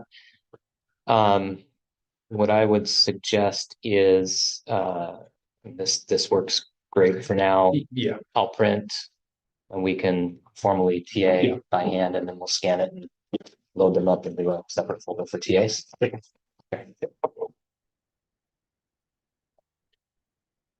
the other proposals at this time, we are tabling those simply because we are just going to continue reviewing them, looking at them, and working amongst ourselves. And so those are proposals now added 6, 7, 9, 10, 12, 14, 15, and 17.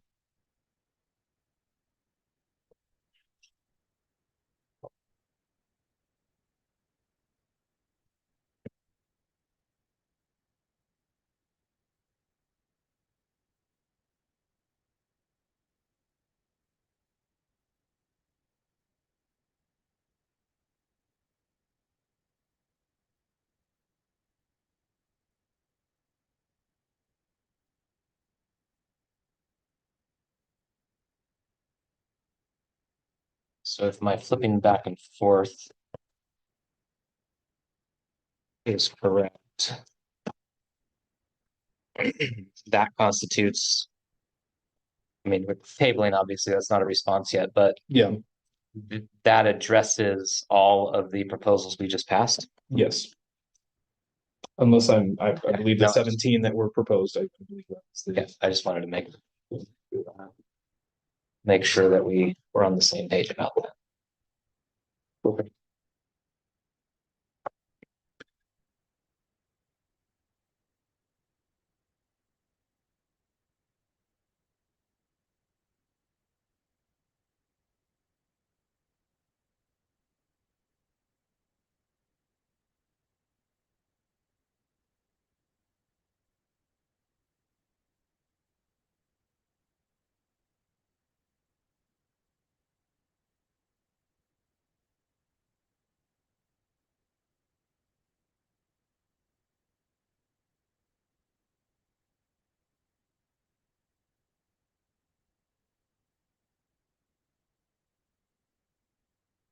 So. What are we looking at? We're 2:00 over there. For this, I think is our first round of non-economic. Are you guys? We have plenty that we would need to go back and review at this point with our table items. I don't know what your guys' thoughts are at this point.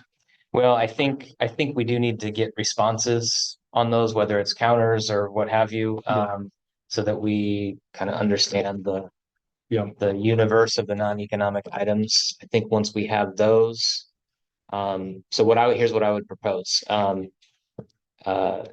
We could break for the day. You all could work through the rest of those.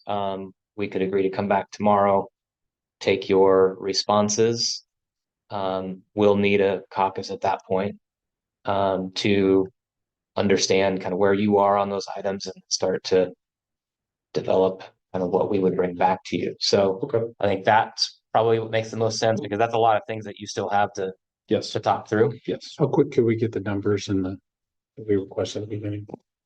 Don't know the answer to that, but we'll let you know. Okay.